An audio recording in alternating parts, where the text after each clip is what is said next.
Batgirl. I still can't believe it. How could you keep something like this from me? You weren't exactly honest with me either. But you told him. He knew. It wasn't my place to tell you. But it was your place to put her in danger. It wasn't like that. I volunteered. You think you did. You don't know him like I do. He manipulates, pulls strings, anything to get what he wants. I thought we had the same goals. Things change. I changed. The game's over, Batman. I quit. Robin, wait.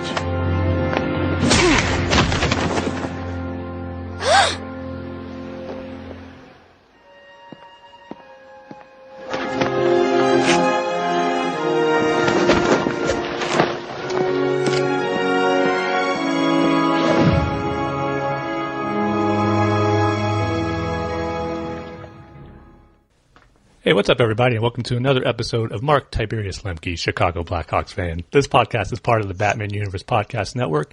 You can help support the Batman Universe by heading over to patreon.com/thebatmanuniverse. My name is Tim, and we are on episode 142.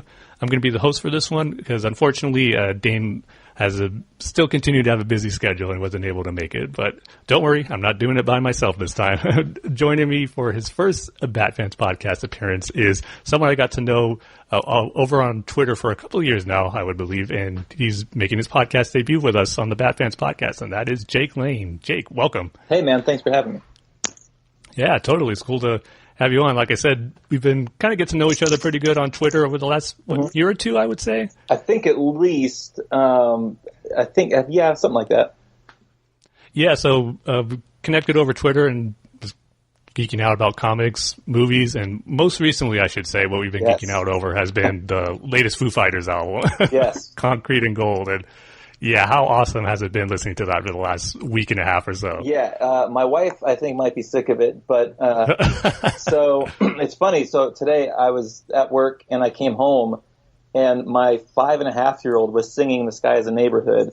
Oh, nice. Because he loves that song. But I watched that carpool karaoke and Dave's face popped up and Calvin looks over at me and goes, "Hey, it's the guy from the Beatles."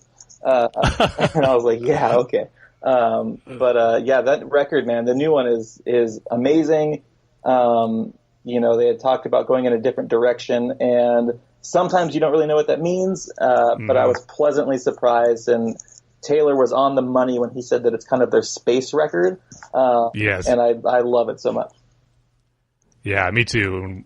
Right when I was really getting excited for it because, like you said, all the talk they've been doing leading up to it and all these interviews, and just so anxious to hear the sound of it. And it delivered for me anyway because I really, really enjoy it. Yes. And I will say, too, I think when the album first came out last week, we were talking about some of our favorite songs, and I said probably my least favorite and the one that has to grow on me is the final track, Concrete and Gold. And it's been a week now, and it's growing on me. So I'm digging that song. I'm still, a lot more than I did when I first heard it. So that's one of my favorite songs, and it might be that, and then Dirty Water is so good, and T-Shirt is such a cool way to open the album. Yeah, kind of reminds me of how Doll opened up The Color and the Shape. Yeah. I was thinking about that today because they've on a couple of their records they've done these minute and a half long songs where you want more out of them, but it's just a quick little snippet of something.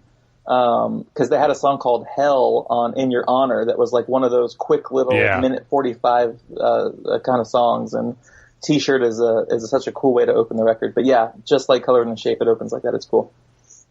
Yeah. My favorite tracks right now will probably be La-Di-Da and Make It Right. Those two just get stuck.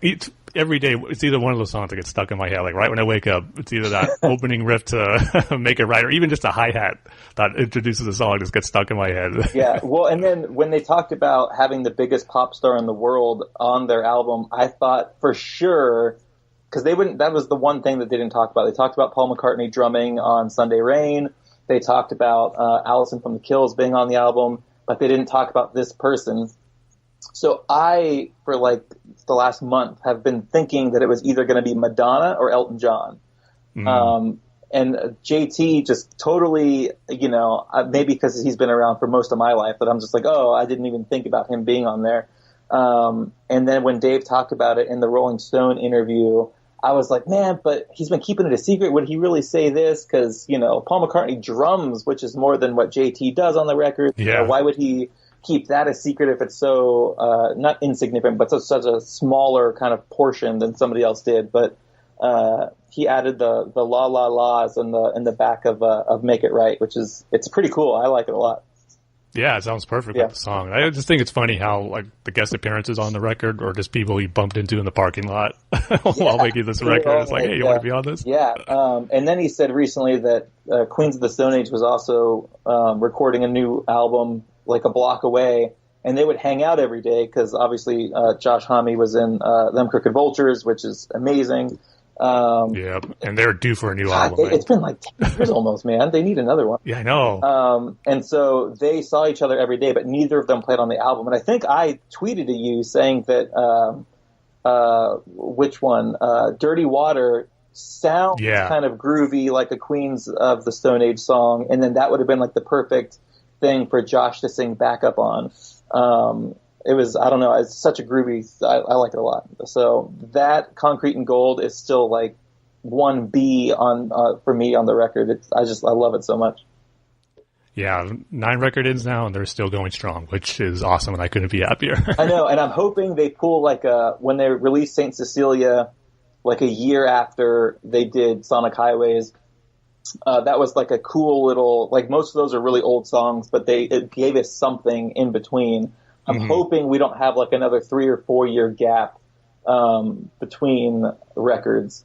I hope, within the next 2 years we get something new from them, just because they're at that peak where it's like, they can almost do whatever they want. And this was so good that I'd be looking forward to more of this. And then even in like, crazier twists and turns if they have that up their sleeve. But the 9th record, they're not slowing down. They're all in their mid to late 40s, so they can keep going for a while. Yeah, definitely. And the music's going to be way better off for it. That's for darn sure. All right, so before we get into the show, Jake, kind of tell us about your Batman fandom or how you got into Batman comics and all that stuff. Kind of your history, I guess, becoming a geek like us. I mean, I assume it's like everybody else. I was a kid. I remember, 89 came out, and I was 4 or almost 4. I don't know when in the year it came out, but I didn't see it when I was obviously that young. But I mean, I might have. I lived a lot with my grandfather, and he had a lot of movies that were just on constantly. So I remember seeing like Alien and Chucky and all these movies that just played on TV. All the time, and didn't really think anything of them. It's just kind of normal and old westerns and that kind of stuff. And I remember we had Batman 89 on VHS, and it was recorded off of TV obviously, but it had like those old like Coca-Cola commercials that were looped in too. And I remember those just so vividly playing and just being like, whoa, this is the greatest. And then, Michael Keaton is my favorite actor of all time. And that was kind of the starting point for me. I remember being, 97 or no, it was 95 when Batman Forever came out, right? I was asked by a friend in elementary school to go see that movie. And, my grandpa said, no, he denied me. I couldn't go see it in the theater. Oh man. And I don't know if it was because in 95 I was 9 or 10. I think 9 in the summer is when it came out, so I would have been 9. And I think he saw the trailer, and I think it was too like Nicole Kidman stuff was maybe too sexy for a 9-year-old to maybe go see in the theater. And looking back now as a parent, I'm like, well, clearly he made the right choice. Like I shouldn't have gone to see that movie in the theater, but I remember being super bummed. But growing up, we collected comics, and my older brother was super into Marvel. He was more of like an X-Men, Deadpool, X-Force kind of guy. Still like Batman and a lot of stuff, but I would say I'm even now he's much more of a Marvel fanatic, and I kind of skew towards the DC side of it. We still argue via text message over Batman versus Superman and all this stuff. So it gets annoying, but it's fun, and that's where it all started. And then was disappointed with Batman and Robin. Even at a young age, it was like, this is such trash. And in 2004 or 5 is when I found Batman on film.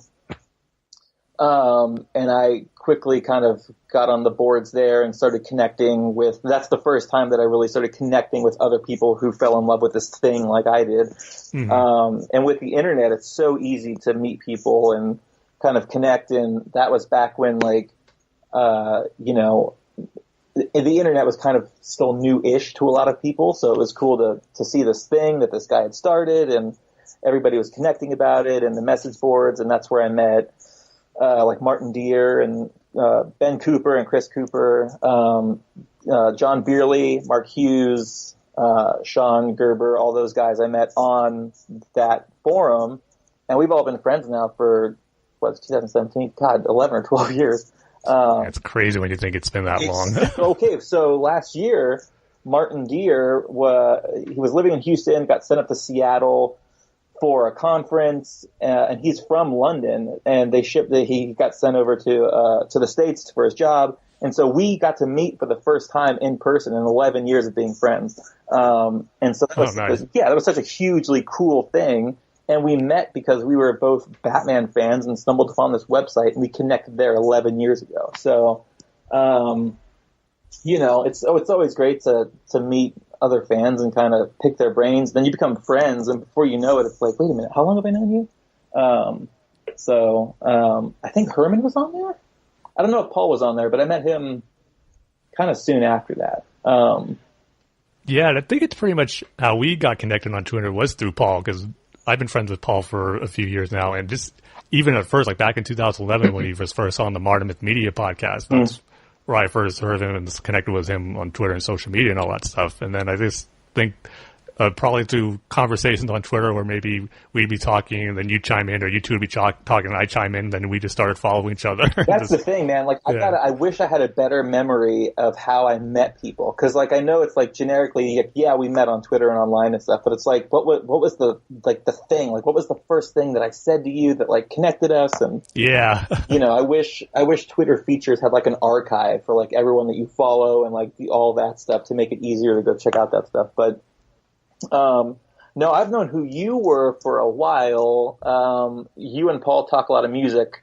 You're a big 311 guy. I know that. And, we've talked, I want to say it's been a couple years. And we've, so this is the first time we've actually connected, which has been good. But, my wife kind of doesn't make fun of me, but points out when I'm like, oh, I got to go talk to my friend. She's like, oh, is this another one from like the forums? And I'm like, well, yeah. So usually, if we can have a conversation and be civil or debate or whatever, I can be friends with whoever. So I always call anybody that I meet that we have more than one conversation as my friend. So I was like, hey, I got to go podcast with my friend. I'll be back in a little bit. So yeah. Yeah, cool. That's awesome, man. So, the beauty of the internet now, man. It's kind of hard to imagine where we'd be in. Internet now, but 10 years ago, yes, it was a fun place, and now it's like, ugh, I don't know if I want to. That is true. I don't know if I want to log on Twitter right now. That is definitely true, but I will say there's enough good that balances out the bad, just depending on, I guess, who you're interacting with. And you can choose to block out all the crappy stuff if you want to, but exactly the key word being if you want to. So anyway. All right, cool. Yeah, so like I said, thanks. It's great to have you on here, and now we get to jump in and talk a lot of Batman on this episode. So, as always, we're going to start with our Dark Knight Rises minute-by-minute commentary, and it's going to be from minutes 91 to 92. So, Jake, do you have your Dark Knight Rises ready to go? I do. I just want to confirm that it's he's on the walkie-talkie right now. Yep, cool. That's exactly right. Okay, perfect. All right, so everyone who's listening and following on with us for the last hour and a half and 1 minute, go ahead and get ready, and we're going to start the countdown in 3, 2, 1, go. And Foley is on the walkie-talkie talking to John Blake. Very serious. Yes. Gordon, he's all hooked up. And I don't know if we're going to get to that shot in this minute, but there's that one shot of Blake that we got in the trailer, which made me wonder, what's he doing, like this busting into a room with that shotgun? Like, yeah. is Batman going to be involved in that sequence anyway? But it's hard to get out. Yep. Yeah, this whole sequence, I mean, I remember being in the movie theater watching it. It's like everything from when the football stadium started to crumble, and you see the bridges crumble, and you hear it was Gordon. Just, is that the perfect moment where the movie needed a little bit, a little more, I don't know, action or intensity to go on with this sequence? How it played with it, I thought. So that little speed car chase scene, that's such a cool shot of him going through those doors. Yep, that's the one in the trailer. Yeah, that's a great, because I think in the trailer I thought that somebody was, and then Gordon's like weary and getting out of bed. Mm-hmm. I thought in the trailer he was being chased by like Bane, or we were trying to connect the dots of who he's running away from. And so now we just see that he's just trying to get to Gordon because he knows something's about to happen. Yep, and Gordon didn't even need his help. Yeah. And then Gordon, 8 years older and a little weary, but still can kick some butt. Yep.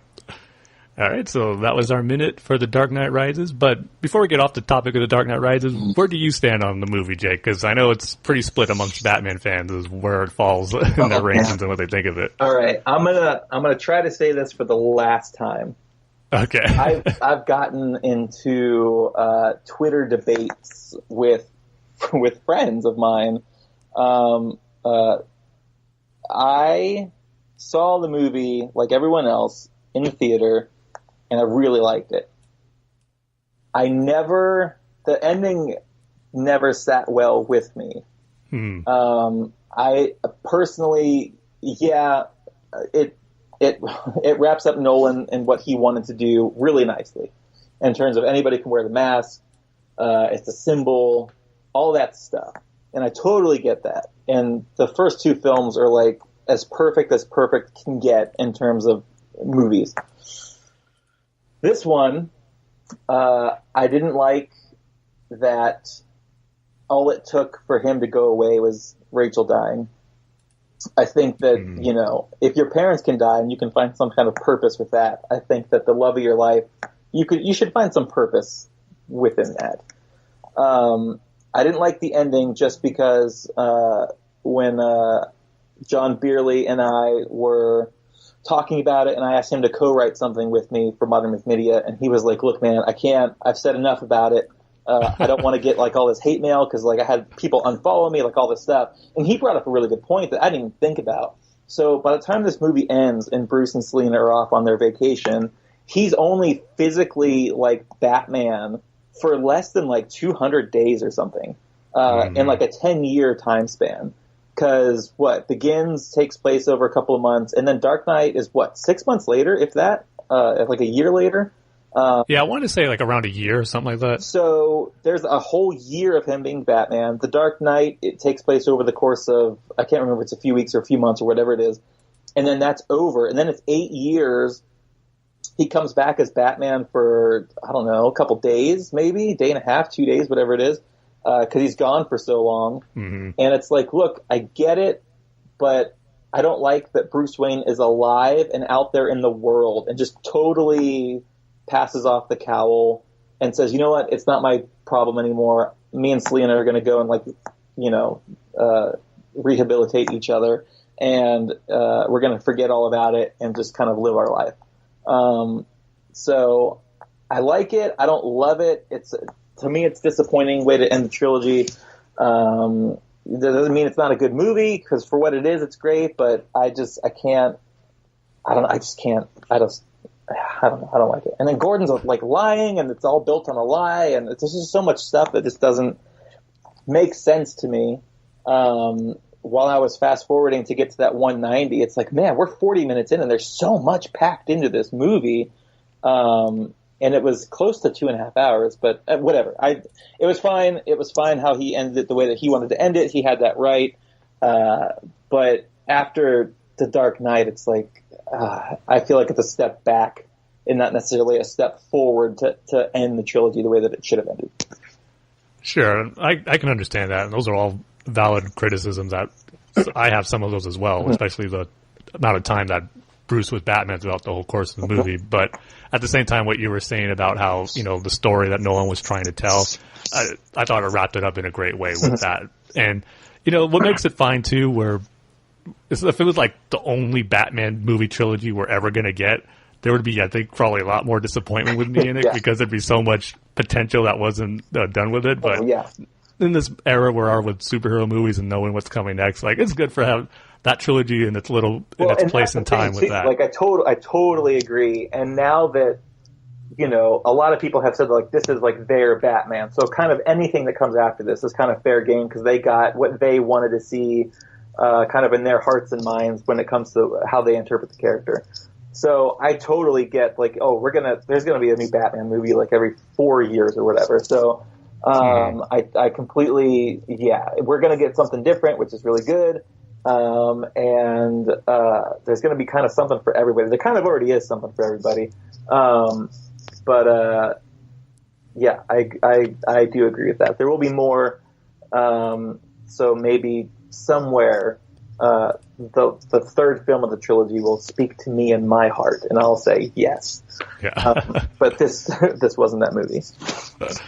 Eventually, somewhere down the line in our lifetime, there'll be that perfect ending to Batman. There was all that talk of, because Nolan does one movie at a time, about because Heath had passed away and he wasn't sure if he was going to do a third movie, and it's kind of like, you know what, that would have been kind of a killer ending if that had kind of stayed the way that it was, and Batman kind of took that and ran off, and if that ended, that would have been like the greatest 1-2 punch in the history of movies with Batman Begins and The Dark Knight. Because that was just, God, that was so epic. I know. I mean, how excited did you get in the theater when Joker said that line, like, you and I are destined to do this forever? Well, you're watching this thing, and it's impossible not to just have your heart shatter for what happened to Heath Ledger. Because, there was all this talk about, like, the Joker had, like, really kind of messed him up, and then he just came, or not he just, but they put a documentary together about his life and all this stuff, and I think his parents were involved and his sister was involved, and I had seen clips of it where people, his super close friends, are talking about him and how excited he was for the Joker and all this stuff that he had done and how he'd never been so excited to be in character and in a role, and everyone was unanimous in saying, like, look, there were reports that this was happening, but that couldn't be further from the truth. Like, he was so excited to go to work every day and do this character and see kind of dailies, and I think the only thing he ever saw was the prologue, was the bank robbery scene completed. I don't think he ever saw the movie. And so, you're watching this movie and I'm mesmerized by that first kind of cackle laugh that he has, and he enters the room with all the bosses. And the magic trick was just like, wait, what is happening right now? This is too amazing. And then you almost like, okay, Batman's, but when's Joker going to come back? When's he going to come back? And then he just pops up out of nowhere. And it's just a roller coaster ride. But, he's upside down and he says that we're destined to do this forever. And you kind of think like, oh God, what could the third one have looked like, if he didn't pass away? Like what this, like, you know what I mean? Like, could this have been even better?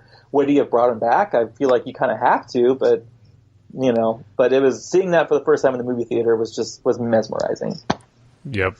And from what I read too, I think, the plan was to bring him back for the third one, but I don't think we'll ever know what that plan was and how far along, I guess, whatever story idea the Nolans had to do it with that. I hope one day, maybe sometime down the line when we're like a few, maybe 20 years removed from the Dark Knight, he maybe share a little more light on that and just maybe see what he had originally planned for that. Yeah.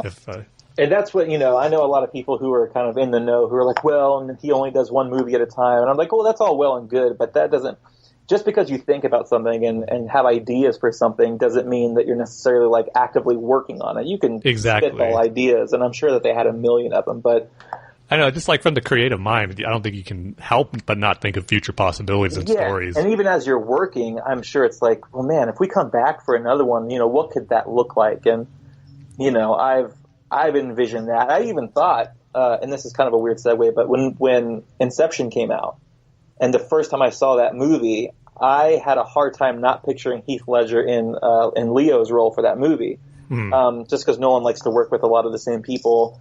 And he had done that immediately after or before The Dark Knight, wasn't it? Or after, or before Rises came out. Yeah, it was after The Dark Knight. Yeah, and I was like, man, he would have been awesome in this role too, but he was so good. And so, yeah, I hope maybe 20 years out we get some, well, we were kind of thinking about this because of X, Y, and Z, and we can all go, wah! I know. Yeah. We'd both be excited and disappointed probably at the same time. Yeah. But it's just one of those things, you know. But Rises, like, I love Gary Oldman. I love his Commissioner Gordon. I love the scene when Batman looks down and says the thing he says about putting something as reassuring as putting a coat over a little boy's shoulders to let him know that his world hasn't crumbled. It's like, God, what a moment. Yeah. And, you know, stuff like that. The Talia death scene, it's like, okay, I can almost look past that stuff. But then other times I'm like, man, Nolan, you're so good. Why did you leave that in the movie? Yeah. It's one of those things where, it's, you know, it doesn't necessarily hurt or kill the movie, but it is awkward. Yeah. You just can't help but laugh sometimes when you see it. And then, you know, the last thing I'll say about it, because I know we got to move on, is so you go through the movie and Bane's like this super ruthless dude. And Tom Hardy is so good. Him and I've never seen anybody act as well behind a mask besides him and what's his face? V for Vendetta. Hugo Weaving, because he did V, and then even as Red Skull, he's done a couple of things where it's like these two and their voices and what they can do, and even talking with their eyes, they're so good at that. And I think that people underestimate that type of acting. And then so you get to the movie, and then you're kind of talking. They're in the cave, and they're talking about this story, and you find out that Bane is basically protecting this girl. And so it's like, wait a minute, is he like this mega villain, or is he kind of like a tragic character that I kind of feel bad for now because he's protecting her, and he kind of got the short end of the stick, and now he's just taking orders. And so by the end of the movie, I just kind of felt bad for him, kind of being manipulated a little bit, but also, you know, helping out this kid that he didn't want to see get hurt. And it's like, well, is that a bad thing? No, I don't really think it is. And so I don't know. I just thought it was too blurry in terms of, is he a villain? He's just taking orders. She's the real villain, but she's not that great. And anyway, Dark Knight Rises gets like a 4 out of 10, I guess. And now people who listen to this show are going to tweet at me. That's fine. Well, see, I like to think those who are disappointed with The Dark Knight Rises, or even those who love it and, you know, don't like it when people, you know, either critique it or say they don't like it. It's been, 5 years now since the movie came out. Hopefully they can, you know, accept when those have problems or critiques about it, that it won't mess up their day or whatever. So, do you follow Justin Kowalski on Twitter? Yes. Mm-hmm. So he's a friend of mine, and he's in our boat, or he's in my boat, where he doesn't think it's that great. And he had posted this like super short video of the rooftop fight scene with Batman and Catwoman fighting off the League of Shadows people. And his tweet is something like, look in the background. And there's a couple of dudes who just fall. They didn't get punched or anything, but they just like, they're fighting and they threw a punch and then nothing hits them, but they like crumble to the ground. And I'm like, whoa, I've never seen that. And I went back and looked at it. I was like, what the heck is happening? How do people not know that this is in the movie? He didn't throw a batarang. No punch was thrown, but he was like, oh, I got hit by air, so I'm going to fall down now. Wow. I know there's that part not too long after where there's a gunfight, like they're shooting at Bruce or Batman and Catwoman. Mm-hmm. And if I remember right, some of the men get shot during that. Like, but it wasn't have to do with that sequence. It was before that where just Batman and Catwoman were punching thugs and just somewhere in the background people just fall. Yeah. Wow.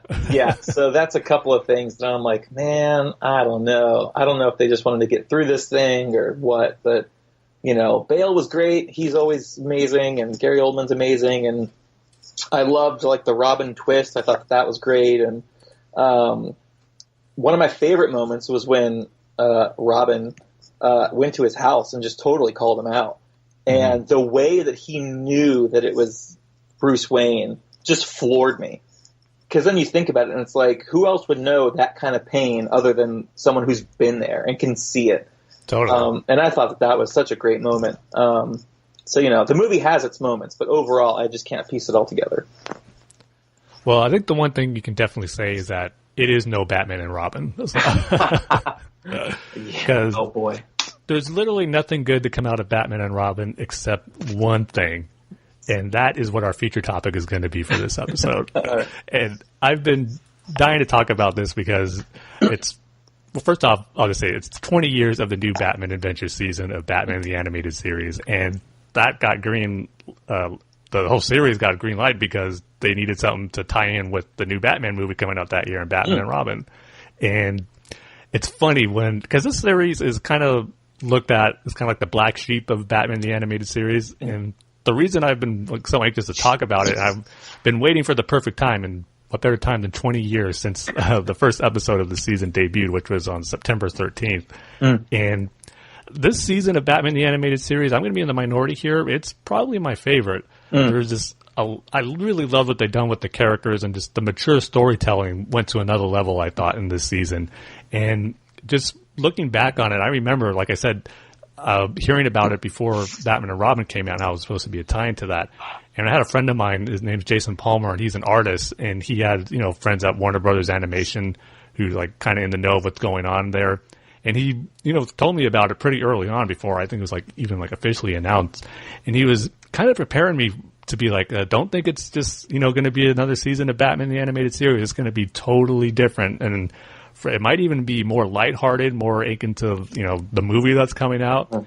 And when I heard that, I was like, I don't know about that. But at the same time, it's a new Batman cartoon by the guys who did the animated series. I'm still going to be excited about it.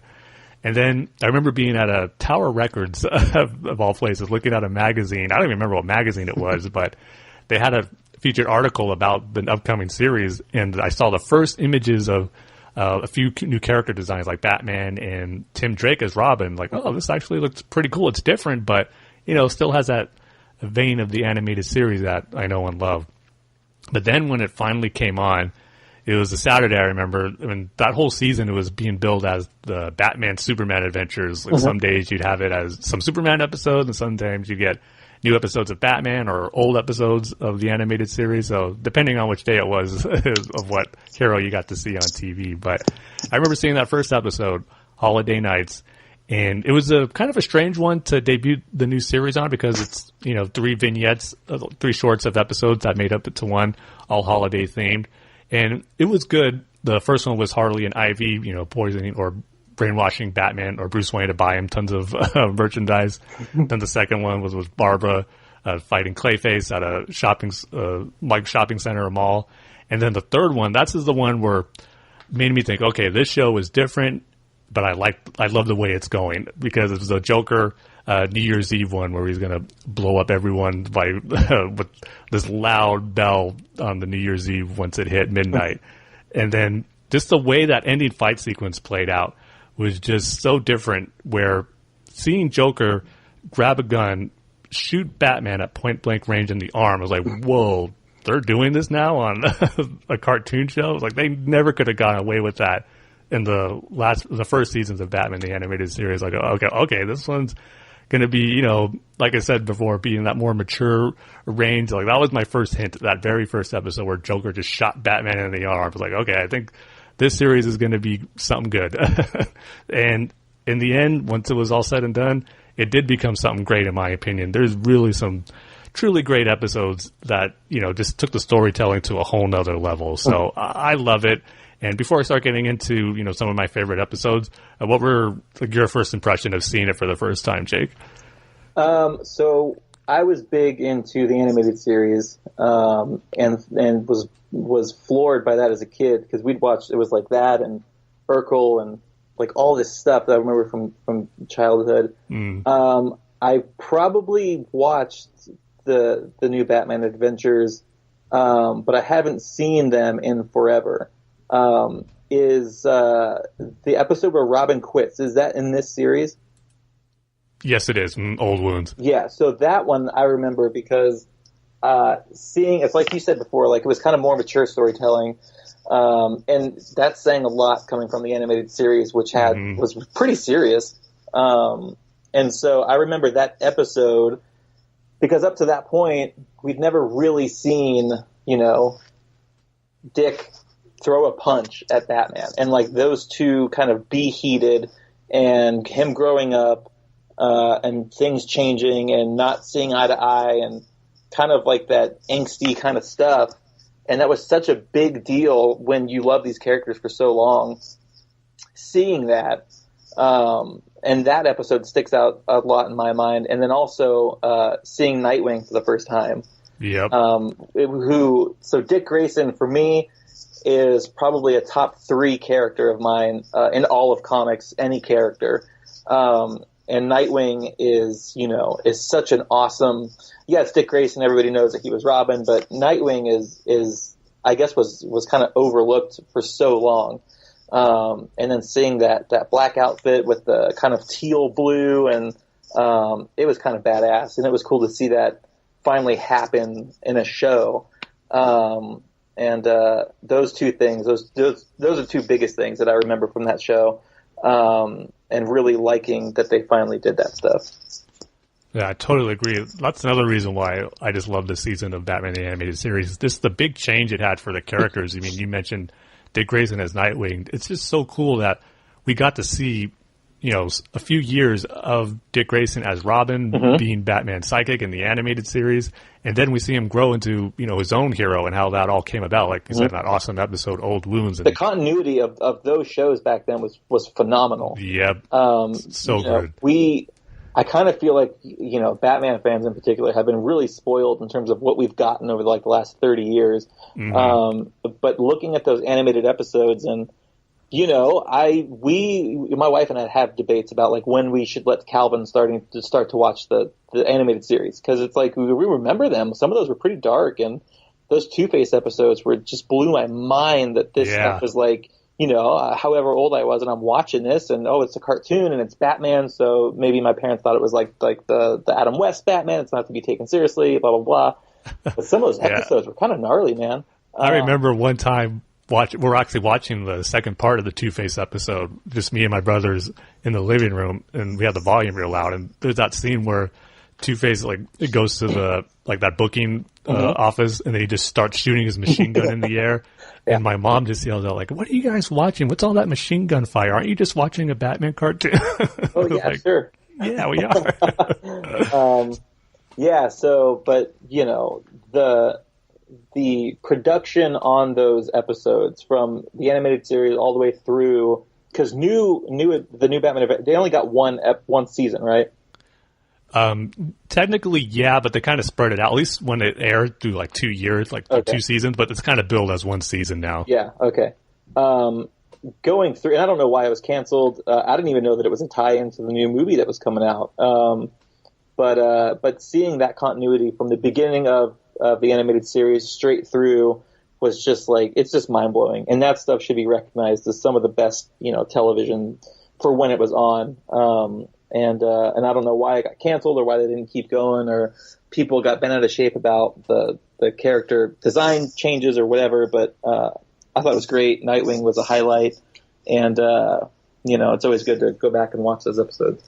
Totally, yeah, and just the introduction of Tim Drake as Robin. I mean, I wouldn't even thought in a million years at that time, the course of an animated series, that we'd have 2 Robins and have it be a natural flow in time too, where it didn't seem like a rush where, Dick Grayson was Robin for a little bit and already got Tim Drake. It just felt so natural, and you felt that the years went by, and the change between Dick Grayson and then bringing in Tim Drake was good too. And even though he was vastly different than his comic book origin, it was more akin toward the Jason Todd side of things, I would say, especially with his origin. But it still worked in the course of the series, and just that whole new team dynamic where you got Batman and Batgirl and Robin and occasionally Nightwing coming in for certain episodes. That's what made it great, because you didn't know kind of what you were going to get as a new episode premiere. Was it just going to be Batman and Robin? Was it just going to be Batman and Batgirl? When's Nightwing going to show up? So this made it more exciting as, I wouldn't say I was a young kid. I was about 13, 14 when it came on, but I'm still heavily into it. So this made it exciting not knowing what character you're going to see, but you loved them all. Did they ever say what the gap was between the animated series and the new one?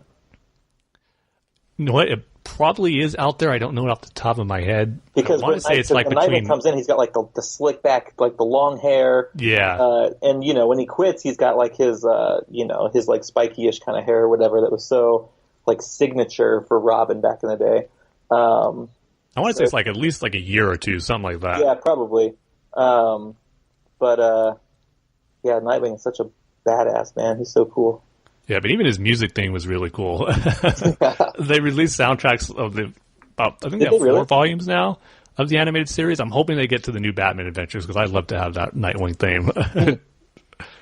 But yeah, so the series was great, and I think groundbreaking at that point too, just as the animated series was, just in that way it was telling stories and progressed, the characters in such a great way over the course of that season. But getting to some of my favorite episodes, and there was a lot that I really loved, and some of them weren't all great. There's that episode Critters with Farmer Brown, who has these genetically engineered farm animals that attack Gotham. Filler episode. Exactly, that's kind of recognized as the worst of the series. Yeah, but I do love how on the DVDs for this season, that was an episode Bruce Timm, Paul Dini, and a lot of the producers did a commentary track on because they knew it was viewed as the worst episode. So it was like, we always try to pick the most, the best episodes, but let's do something different and pick the worst one. And it made for one of the best commentary tracks that they did on the season. So that's awesome. Critters has that going for it. But I guess I'll go ahead and give my top 5 favorite episodes. Number 5, I'm going to go with Never Fear. This was the one with Scarecrow and his fear toxin taking away your fears instead of enhancing them.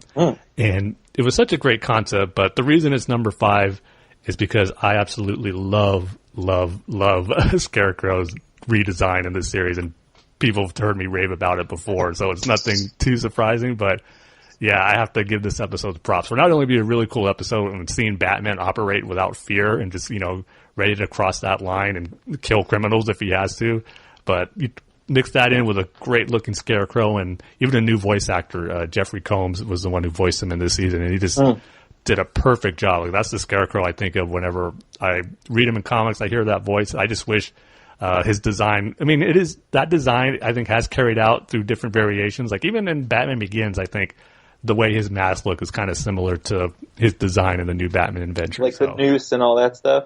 Exactly. So yeah, that episode I just love, and that Scarecrow design I just can't get enough of. So that's number 5 for me. And then number 4, I'm going to go with Legends of the Dark Knight. This is the one where it's just such a awesome, tribute to Batman in this episode. It's where those 3 kids tell their different ideas of what they think Batman is. Then you get the first kid telling him about, he thinks Batman is just happy-go-lucky guy, and we get the old, 50s, 60s style Batman. And that art design is just, straight out of Dick Sprang comics. And it was just really, really cool. Then you get the opposite with the Dark Knight Returns sequence. And that one, I actually saw that before I read the Dark Knight Returns comic. And that's what made me go and read the comic for the first time, was after seeing that sequence. Because it was just really, really cool. And hearing Michael Ironside voice Batman was just perfect for that version of him. Somewhat so that I say to this day, I wish he did the animated movie of The Dark Knight Returns, because I just thought he sounded so perfect as that older Batman. So that episode is really unique, but I got to give props for what Bruce Timm and company did on that one, just capturing the awesome, unique visual styles of those different eras of Batman. They just put it together so well done in that one. And then number 3, I'm going to go Old Wounds. The reasons that you gave early on, Jacob, why it's so good, with seeing the fallout between Dick and Bruce at the course of that episode, and just that last moment really stood out as one of the best moments of this season of Batman. I think also just of the whole Batman the Animated Series, where Dick finally quits. Just that line of dialogue he has when Barbara reveals to him that Batman knew all along that she was Batgirl, and that she volunteered to help him, and Dick's like, no, you think you did, but you don't know him like I do. He manipulates, he pulls strings, like does anything to get what he wants, and you just totally feel for Dick, because that he's making a good point that as long as he lived with Batman, he knows him better than anyone. And probably, that is true to an extent to, Batman choosing his partner. So, and like you said, the way Bruce tries to stop him, from leaving, he just turns around and punches him. I remember seeing that in the commercial for the episode before it even airs, like, oh man, this is going to be a good one. This is getting serious. Yeah. And it more than delivered. And plus you throw in another great Joker appearance in this episode, and it just turns out to be one of the best, and I love it. And then number 2 is Mad Love. This one is, the perfect. This is actually the last episode to air, even though it's not technically considered the last episode. I do, because it was the last new one that I saw when it aired on Kids WB. And it was the perfect way to end it, I thought, with Harley's origin.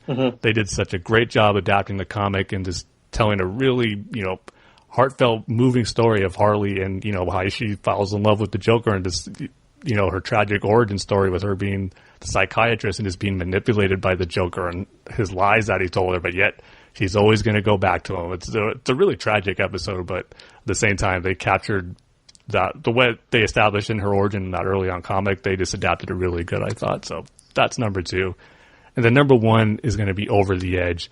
And you've heard me talk about this before on several episodes of why I love it so much. So I won't go into full detail again, but just the whole scene, even though it ended up being a dream, just the scene, what would it be like the final days of Batman and him and Commissioner Gordon at each other's throats for, him allowing Barbara to work with him as Batman, and then she ends up getting killed, and just the fallout that you had between these two partners who've trusted each other for so long, and to see how much hatred Gordon has for Batman. It was just kind of tough to watch, but at the same time, it made for a great story, and then you get that amazing fight sequence with Bane at the end. It was an episode where it was like, I can't believe they're doing this. Going back to what we're talking about, the more mature stuff, you're seeing Barbara fall off a building, crash onto a police car, dying, and then gunshots firing.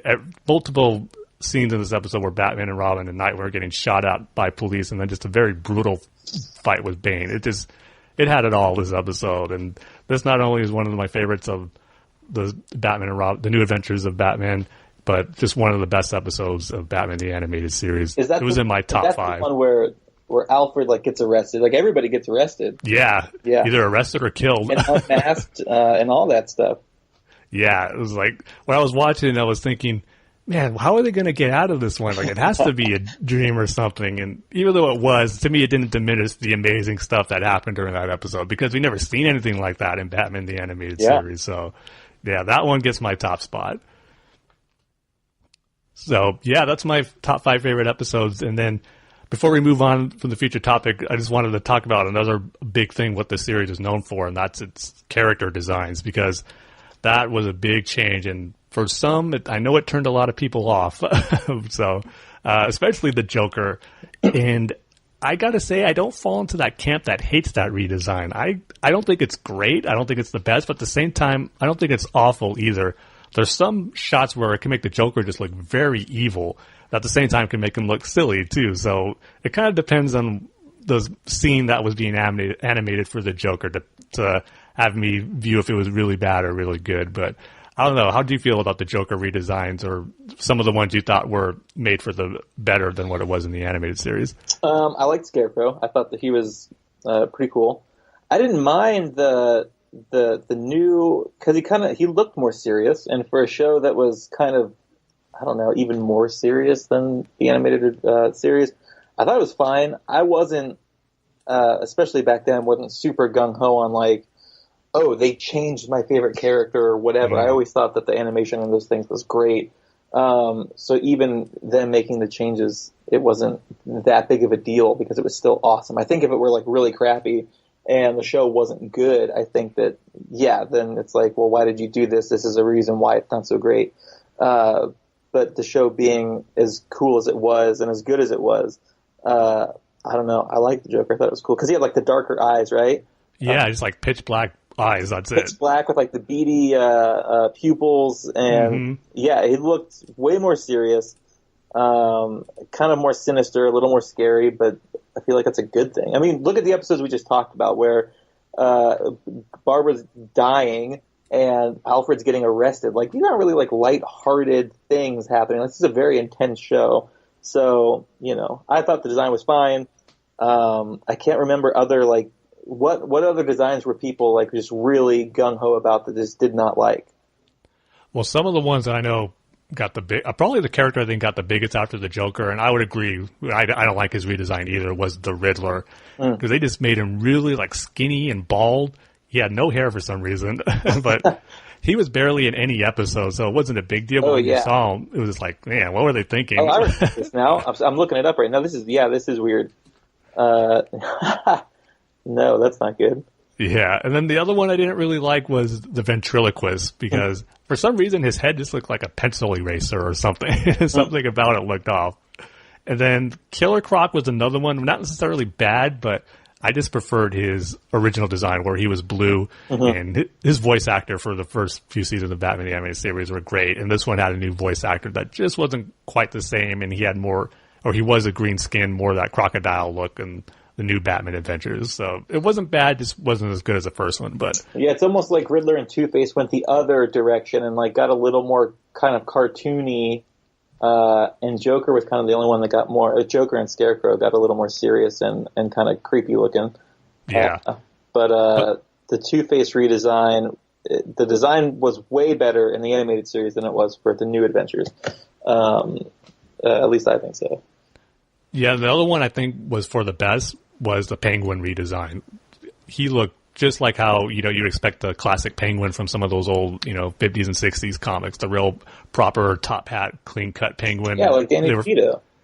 They were finally yeah, that's funny. Bruce Timm was always, he was kind of forced in the original seasons to make him look like Danny DeVito with the flipper hands and the long hair and all that. I think he just couldn't wait to redesign him for the new Batman Adventures and have him look more like the proper comic Penguin. So yeah, that was a good redesign. I was just joking when I said that, but the new Adventures Penguin looks more of, like you just said, like a classic. What I think about Penguin, that's kind of the look. Maybe some things altered here or there, whatever, but that's kind of the basic look. He definitely doesn't look like a mutant when I think about him. So, yeah. I guess the only other one I really liked besides, for the villains, was the Mad Hatter. I liked how they made him more look like an impish type character. He was shorter. He had that green suit and the green hat instead of the blue one that he had in the original seasons. So I did like they made him more look like a storybook elf impish type character in the new seasons here. So he was another one I thought the change was made for the better. Mm-hmm. And then Batman on the hero side, I just loved the whole that they just went full on black and gray.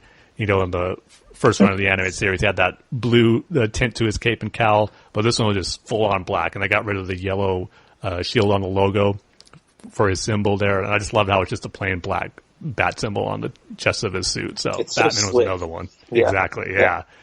I will say that's probably my favorite look of Batman throughout the course of his animated appearance, from the original animated series to Justice League. The new Batman Adventures one is my favorite. Mm-hmm. Yeah, so that's probably going to wrap it up for our discussion of the new Batman Adventures with our favorite episodes, favorite designs, least favorite designs. But just again, I just can't say enough how much I love this series or this season of Batman the Animated Series. I think it gets, unnecessary flack on for some of the character redesigns and maybe certain episodes that people think weren't up to par for the original run of the show. But when you watch these whole episodes in the course of a season, there's some really, really great stuff. I only wish there was more of it. That's my nitpick of it. I just wish it lasted longer. But before we move on, got a few listener responses on Twitter when I put the word out. Thought we were going to be talking about this on our next episode. So going ahead and read some of our Twitter followers, some of their favorite episodes of the new Batman Adventures. First off, we got a response from Osang at What Osang Saw on Twitter. And she says, I could be tweeting for an entire day if I had to discuss that. But she says her favorite episodes, just for the animated series as a whole, were Beware the Grey Ghost, The Laughing Fish. But her husband loves Over the Edge and Growing Pains. And Growing Pains was another great one. I don't know if you remember that episode. It's where Tim Drake finds this lost girl, and he tries to help her out and try to find out where she's from. But she ends up just being a creation of Clayface. Oh, no. And Clayface just ends up absorbing her back into himself, essentially killing her off. And there's that line of dialogue at the end. It was just a big episode for Tim Drake. I mean, it's called Growing Pains, and you saw him grow in this episode. And one of the favorite lines of the episode was where at the end the police are taking away Clayface after Batman stopped them, and they say, okay, we'll book him for armed robbery and everything else. And Tim just says, yeah, murder, and he walks away. And it's one of those things where you didn't get that type of stuff in the original season, but you're getting it in the new Batman Adventures. So there's some powerful stuff in that episode of Growing Pains. That's definitely another good one. And then also Dead as Hell at Dead as Hell HP on Twitter says, He actually said there's so much animated Batman he hasn't seen this season yet. So I told him to check it out, and he did see the first episode, Holiday Nights. But while he wasn't impressed with that shopping montage and the Harley and Ivy sequence, he did thought it got better with what I talked about earlier, seeing the Joker shoot Batman at point blank range. It's like seeing that for the first time, not expecting it in a kid's cartoon show was a pretty big moment. And then my friend Rob over at Everyone Loves the Drake podcast at ELTD Podcast on Twitter, he says, well, of course, Tim Drake's episode Growing Pains is a great one and a very underrated episode. Also likes the Mr. Freeze and Riddler episodes, and he also says he's more of a fan of the new Batman adventures. He loves the fresh look, and the characters got to grow and the Bat family was extended. Plus, we got the Creeper. I don't know if you remember that episode with the Creeper, but that one was a great one for showing a little bit of Joker's origin and kind of the anniversary of him and Batman going at it at the chemical factory. So that one's a great one just for that opening sequence, I think. And then finally, Jason Jimbo Ritter at Jimbo19934 says, don't forget Judgment Day and Double Talk. Great Scarface and Two-Face episodes. I would agree, those are good ones, especially Judgment Day for Two-Face. And that's technically the last episode for the Batman the Animated Series, but even though it didn't air last like Mad Love did. So depending on how you look at it, one of those is the last episode, but both very solid ones. So yeah, thanks everyone for chiming in, letting us know your favorite episodes of the new Batman Adventures. So hopefully the series, gets fondly remembered than what it is right now. I know it has its fans, but I think it should be recognized for, how great it really was and at the same level of Batman the Animated Series. But with that, we can go ahead and go on to some news discussion topics that happened since our last episode. And sadly, we got a very disappointing one to talk about as the day after we recorded our last episode, we found out that Len Wein passed away. And, his resume speaks for himself. It's just the fact that he created characters like Swamp Thing and Wolverine. I mean, he's officially etched in legendary status, in my opinion, in comic book writers, just for creating such a legendary and iconic character now as Wolverine. But for me personally, I just, loved what he did with Batman and what the story he told for the untold legend of the Batman. And listeners of the show have heard me talk about that comic story to death, so I won't go into why I love it so much, but I always say that's like my Batman history book. It taught me so much of Batman's villains, his origin. It did such a great job of introducing me into the mythos of Batman at such a young age that it'll forever be an important part of, my Batman fandom. That story that Len Wein wrote, The Untold Legend of the Batman. So it was definitely disappointing to hear that, and just another comic legend that we lost. So, yeah, that was disappointing to hear, but we did get some good news not too long after that, because Patty Jenkins is officially back to direct Wonder Woman 2. And all I can say to Warner Brothers is, finally. It took them long. It shouldn't have taken this long to get her signed. It's Warner Brothers. I don't know what they do, but yeah. They like to take their time with things that make sense, and then things that somehow don't make sense. They just want to just greenlight right away. So, I don't know what they do, but finally some good news. Yeah, I mean, it had to be done. If they let her walk away and not bring her back after the massive success that Wonder Woman that was, they would have looked really, really bad. I mean, it's a great movie, and it's not just because, like, I don't know, but it's, we almost had that TV show a couple years ago. Yeah, that's right. Which I've never seen footage from it. I've just seen like behind the scenes photos, and it looked horrible. I heard it was horrible.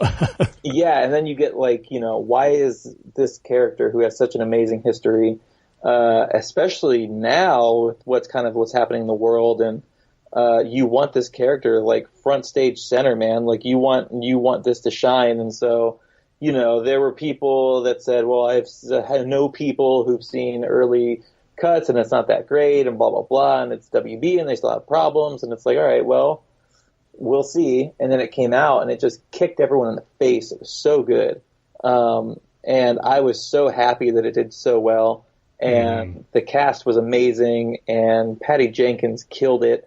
And it's like you leave that and it's like it's a no-brainer that they need to bring everyone back and do another one. And it was just, I don't know, I loved it. My wife loved it. We got a rare date night when we were in California on vacation and went and saw it, and it just blew our minds, and it was great. Yeah, and I just watched it on Blu-ray last night for the first time, and it's still as good as it was. If not better when I saw it for the first time. She went and she bought it the day that it came out. And so, it's hard to manage and watch movies with the two kids. So we have it and it's downstairs, and it's ready to go, but we just need to kind of carve out time to watch it. Yeah, and you want to watch it at the perfect time too. You just don't want to put it on and like have it be background noise. You want to fully be invested in the movie while you're watching it. But man, that movie was good. Yep. And the Blu-ray too also had some great special features on it too. That's what I love. I love to watch all the behind the scenes stuff, and I feel like with this, like we kind of know a little bit more than most movies that come out, just because they did a ton of press for it, and movie blogging or reporting or bickering, so much that happens and so much information that comes out that I don't know, that whole thing's changed, and I ignore most of it because a lot of it is like, you know what, I could comment and like feed the machine, but I don't want to, and I just want to see the final product, and if I like it, then I like it, and I don't need necessarily somebody's opinion to validate my own, and so, you hear all the rumors of, well, I don't know, and blah, blah, blah, and she's only been in like one or two movies, and da-da-da-da-da, and, but kind of the general consensus of Batman vs. Superman was that as good as Ben was as Batman, which is pretty damn good, everyone walked away from like, okay, why wasn't Wonder Woman in this movie more? Because she was amazing. So it was good to see her have her own movie fleshed out. You got to really connect with her and being a kid and growing up and having her mom kind of be overbearing and not want that life for her. And, I thought that when Steve Trevor went through the barrier, that was kind of wild. And then everybody followed him, and that whole like war battle scene was pretty cool. And, the visuals were great. The acting was amazing. I'm psyched for number 2. I haven't really, like I said, I stopped following a lot because I don't necessarily want to be in the know, but have there been any kind of rumors or ideas about what 2 is going to look like? I've heard one rumor report that I'm kind of hoping is not going to be the case. They said it might be another period piece about, I want to say like it would be set in Russia, like maybe during the Cold War era. Oh, that's what we need right now, yeah. But but at the same time too, I don't want any more period pieces because they established her origin in World War I, which is great. But now I want to see Wonder Woman in the modern era. She's going to be part of the Justice League now, and as cool as that's going to be, I want her to see her own movie like that. I mean, there's tons of cool stuff they can do. Like they want to use the villain Cheetah. I think that would be great, especially if they go off of Greg Rucka's recent run that he did with Wonder Woman for Rebirth. There's some really great stuff with Cheetah that I think can make for some good emotional, compelling storytelling. I got to pick some of those up because I'm hearing good stuff. Yeah, especially Wonder Woman. Those first early issues, Greg Rucka's run was so good. So that was the only rumor I've heard that it might take place in another time period, which I'm kind of hoping is not the case. Well, I think the only thing I heard was that they're trying, and I don't know how the heck this is going to happen, but they want to bring Chris Pine back. But I'm like, well, what do you, yeah. What do you do? Like, you can't really do flashbacks because we saw all the stuff he did, so it's not like you can see them together. So I don't know how that would happen and all that. But I was like, man, he was great. I think he's a really good actor. I think I don't know. There were people who thought, and I don't know if they confirmed from their people or whatever, or how that works, but they were like, man, he's going to be Green Lantern, and Green Lantern's going to be in the movie. And yeah. He would have been a solid choice. He would have been awesome as Green Lantern, but I was so happy that someone of his stature took that role. And he was amazing in that movie and in that role, and they had such good chemistry. And it was almost nice because, he's Captain Kirk, and he's tremendous in those movies. And it was nice to see him. I really like when really huge actors take smaller roles or kind of supporting roles. And so to see him in that role and to see them working off each other, and the comedic timing was brilliant. And I don't know her name, but the woman who played his assistant she stole every scene she was in, and she was hilarious. And so that's another one that's like, probably not coming back if they do kind of a modern thing or whatever, but that's somebody that you want to see more of. So, on the Blu-ray, they had a little extra kind of, it's not a cut scene or anything. I think it's just something extra they put on the Blu-ray. It's called like Etta Candy's Next Mission or something like that. Yeah. And it's her reuniting with the rest of the guys from the movie, like Samir and Charlie, kind of going out for another mission. And what they're teasing at is they're all back at that bar, and she's handing them their next mission, and you see the mission file, and there's a picture of a mother box on there. Ooh. So kind of teasing that they might have been the first ones to discover a mother box that we're going to see in Justice League. I did see her reaction on Twitter when she got her own Funko Pop. I thought that was amazing. Because Wonder Woman, they came out with a whole line of Funkos, and her character has one. And I think she's holding the sword or the shield or one of the two. Okay. Yeah, that makes sense. I was like, oh, this is so cool. And yeah, she was great. The whole movie was good. Yep. And I'm, even as a guy watching this movie, like if you're watching this thing and you don't love it, then I got a question. Like, what do you love about movies that you don't love in this movie? Because and in particular, if you're a superhero comic book fan too, and someone who's like, Wonder Woman is one of the top 3 in DC, and maybe in any of them. And so for her to finally get her own movie and have it be as amazing as it was, it's such a huge accomplishment. On one hand, it's like this should have happened 15 years ago or 20 years ago or whatever. But on the other hand, it's like, well, if that happened and it wasn't that great, we wouldn't have what we have now. So the wait was worth it. And, I know that Zack Snyder had a lot to do with that. And, he seems to be all over the place now in terms of what people are saying in news and all that stuff. But you can't deny his contribution to that movie and the world that we're kind of in, which I love. So it just even was him casting Gal Gadot as Wonder Woman, how brilliant of a move that was. Yeah, that's the thing, because there was rumors that he was going to cast that he was going to have Joker in BVS, and that means that he would have cast whoever he wanted to cast instead of David Ayer casting Jared Leto, who I thought was really good and I really liked it. But even with that rumor of like, man, if there was like a snippet of something, I wonder who he would have cast, because you can say what he wants. I wasn't sold on him as a director until Man of Steel, and that movie really changed how I viewed him as a filmmaker, and I fell in love with his style, and I loved what he did with BVS. But regardless of how you feel about his movies and whether you think they're put together or whatever, his casting is always so on the money. In anything that he's done and everything that he's done, his casting is so good. That's true, yeah. And you can go back, Watchmen, the cast was tremendous. 300, brilliant. I mean, Ben Affleck, come on, like you can't deny the things that he's done and who he's put in these roles. So the fact that he cast her, and I remember when that first was it at Comic-Con a few years ago that he showed that picture of her for the first time and was just like, whoa. I know. I remember seeing that for the first time. I was like, "Yep, perfect." Yeah. And so he's got his fingerprints all over this, which is great. But Patty Jenkins needs to be put up on a pedestal and just forever applauded for making such a great movie. And really, I know that some people had issues with the third act or whatever, but I'm like, whatever. Like the whole thing is good. The third act is great. The third act.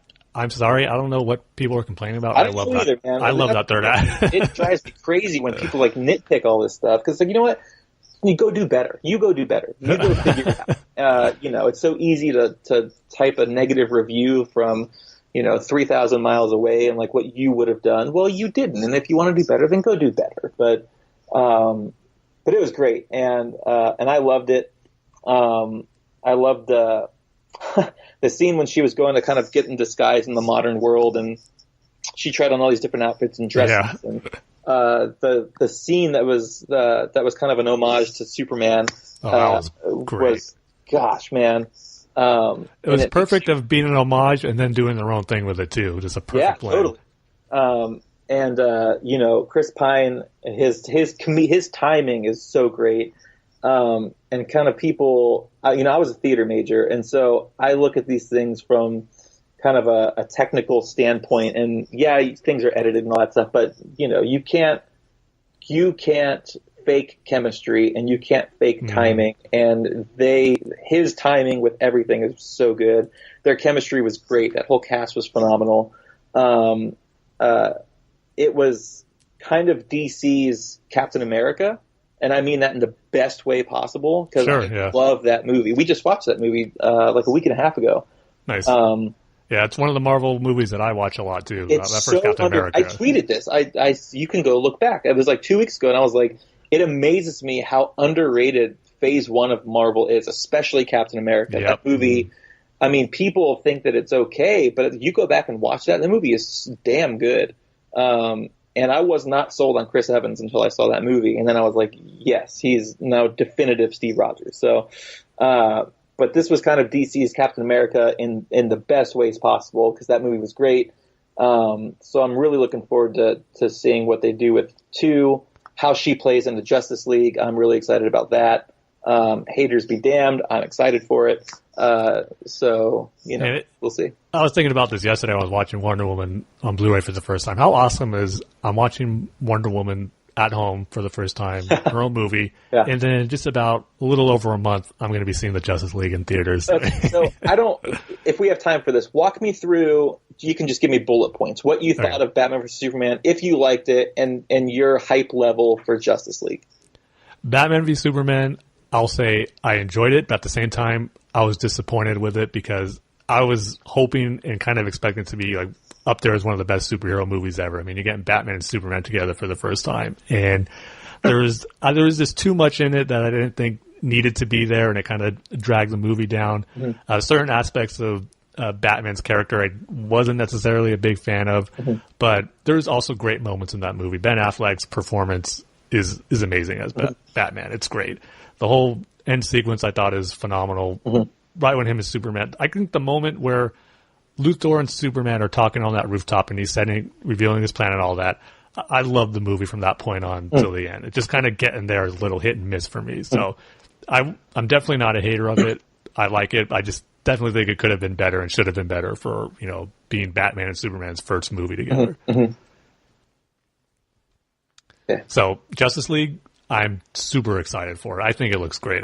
The trailers I think have been really, really cool, and I'm just hoping, the one thing, and I've said this before on the show too, just have it be a nice, simple story. It doesn't need to be overly complicated, like I think Batman v Superman was, for them to fight and to get together. Just tell something, a simple story, and have your strength be the character interactions. And from what I see in the trailer, I think that's what it's going to be. I mean, we know the basic story.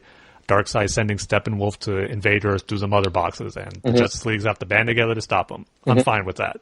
Just as long as the characters are great, which it looks to be that they are, and then I think the movie will succeed. So I'm really looking forward to it. Yeah. I know I'm excited. I thought BVS was great. I thought it played more like a theatrical play than a movie necessarily. Interesting. Well, the way that it starts out with kind of like the poem, or the voiceover with Bruce talking, and the way that it plays out is a little bit maybe slower in some parts, and to me it is almost like Zack Snyder was putting on this theatrical production as opposed to like a movie, which sounds weird, I guess, but it makes sense to me. And I thought the whole thing was good. I didn't understand some of the parts and why, why didn't Superman see the bomb? Oh, wait, in the deleted scenes on the DVD, Lois is on the phone and the forensic person or whoever she's talking to says that it's laced with lead. And it's like, why wasn't that in the movie? That makes so much more sense. And I've heard a million different things about how he didn't edit the movie, and that's when WB kind of stepped in and tried to piece together all this crap. And you can kind of tell, because when you watch the cut, when you see his ultimate cut, it makes so much more sense. Yeah, it's a little long, but it's streamlined so perfectly.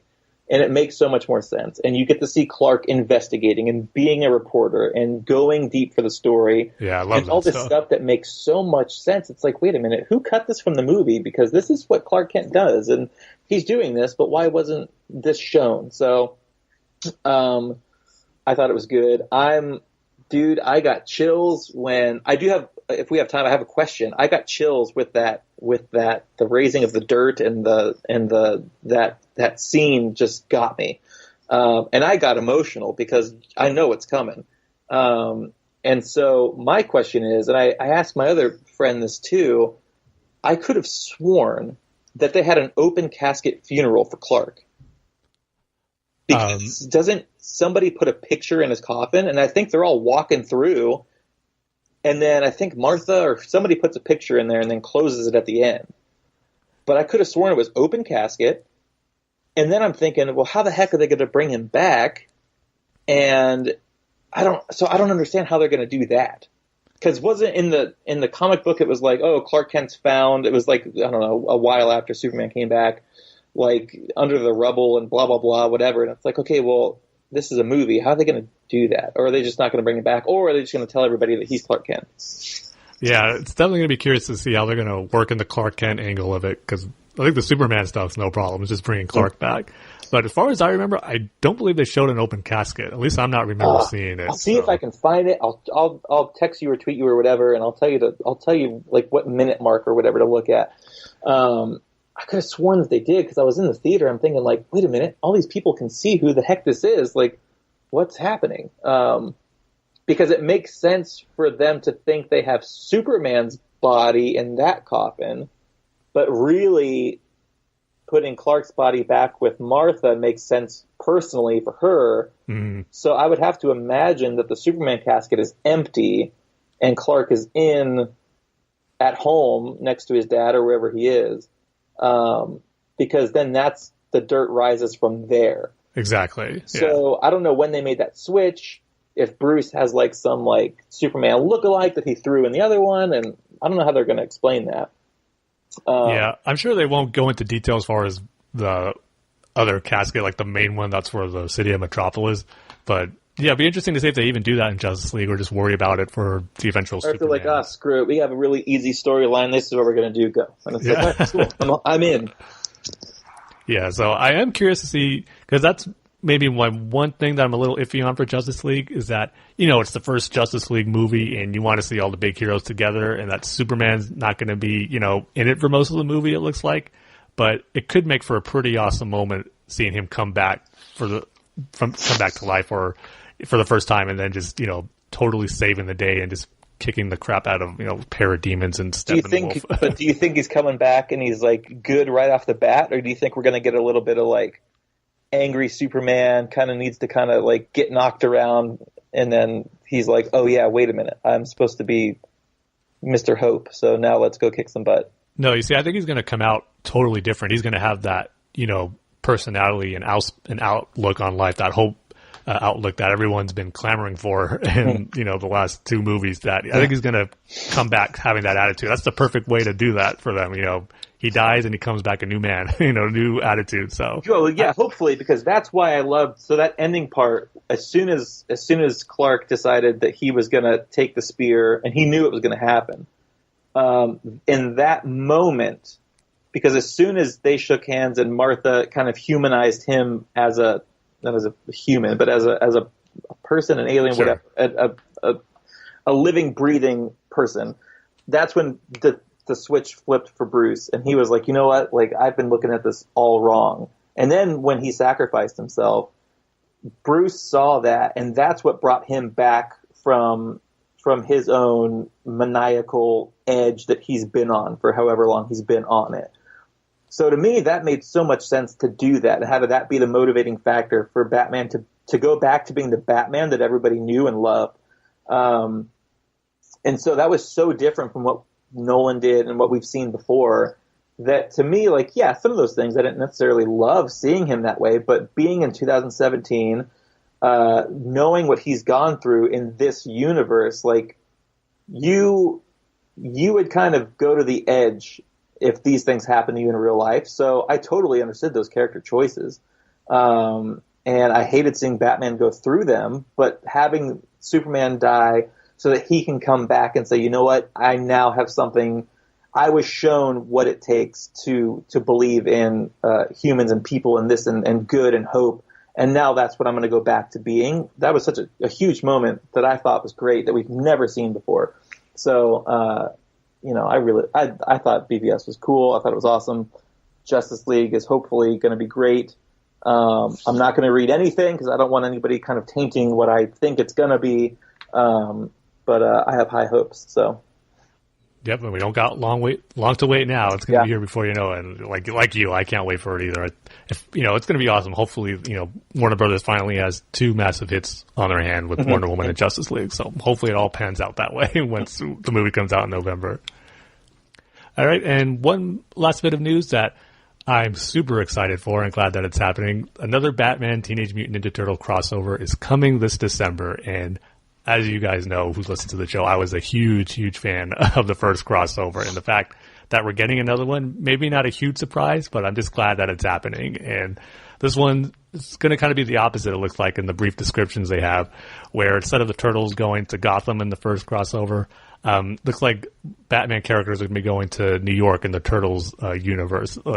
The synopsis of it is that Donatello goes looking for, wants someone to help train him a little more to fight, and he's looking for Batman. He goes back to Gotham, but instead, Bane comes through the portal, and then he becomes kind of like a gang mobster leader in New York that the Turtles are going to have to face off with. And seeing Turtles take on Bane, I mean, I'm all down for that. So this series is going to come out in December, and I can't wait. So, Jake, I know you said you're not too caught up with comics, but if you ever going to start catching up on comics, I would highly recommend the first Batman TMNT crossover. It was so good. I mean, I'm a big Turtles fan, and I was just expecting this to be, a fun, cool crossover between, two of my favorite franchises, but it was so much more than that. There was a really, emotional story at the core of it with Batman and the Turtles, so I'd highly recommend that one if you get a chance.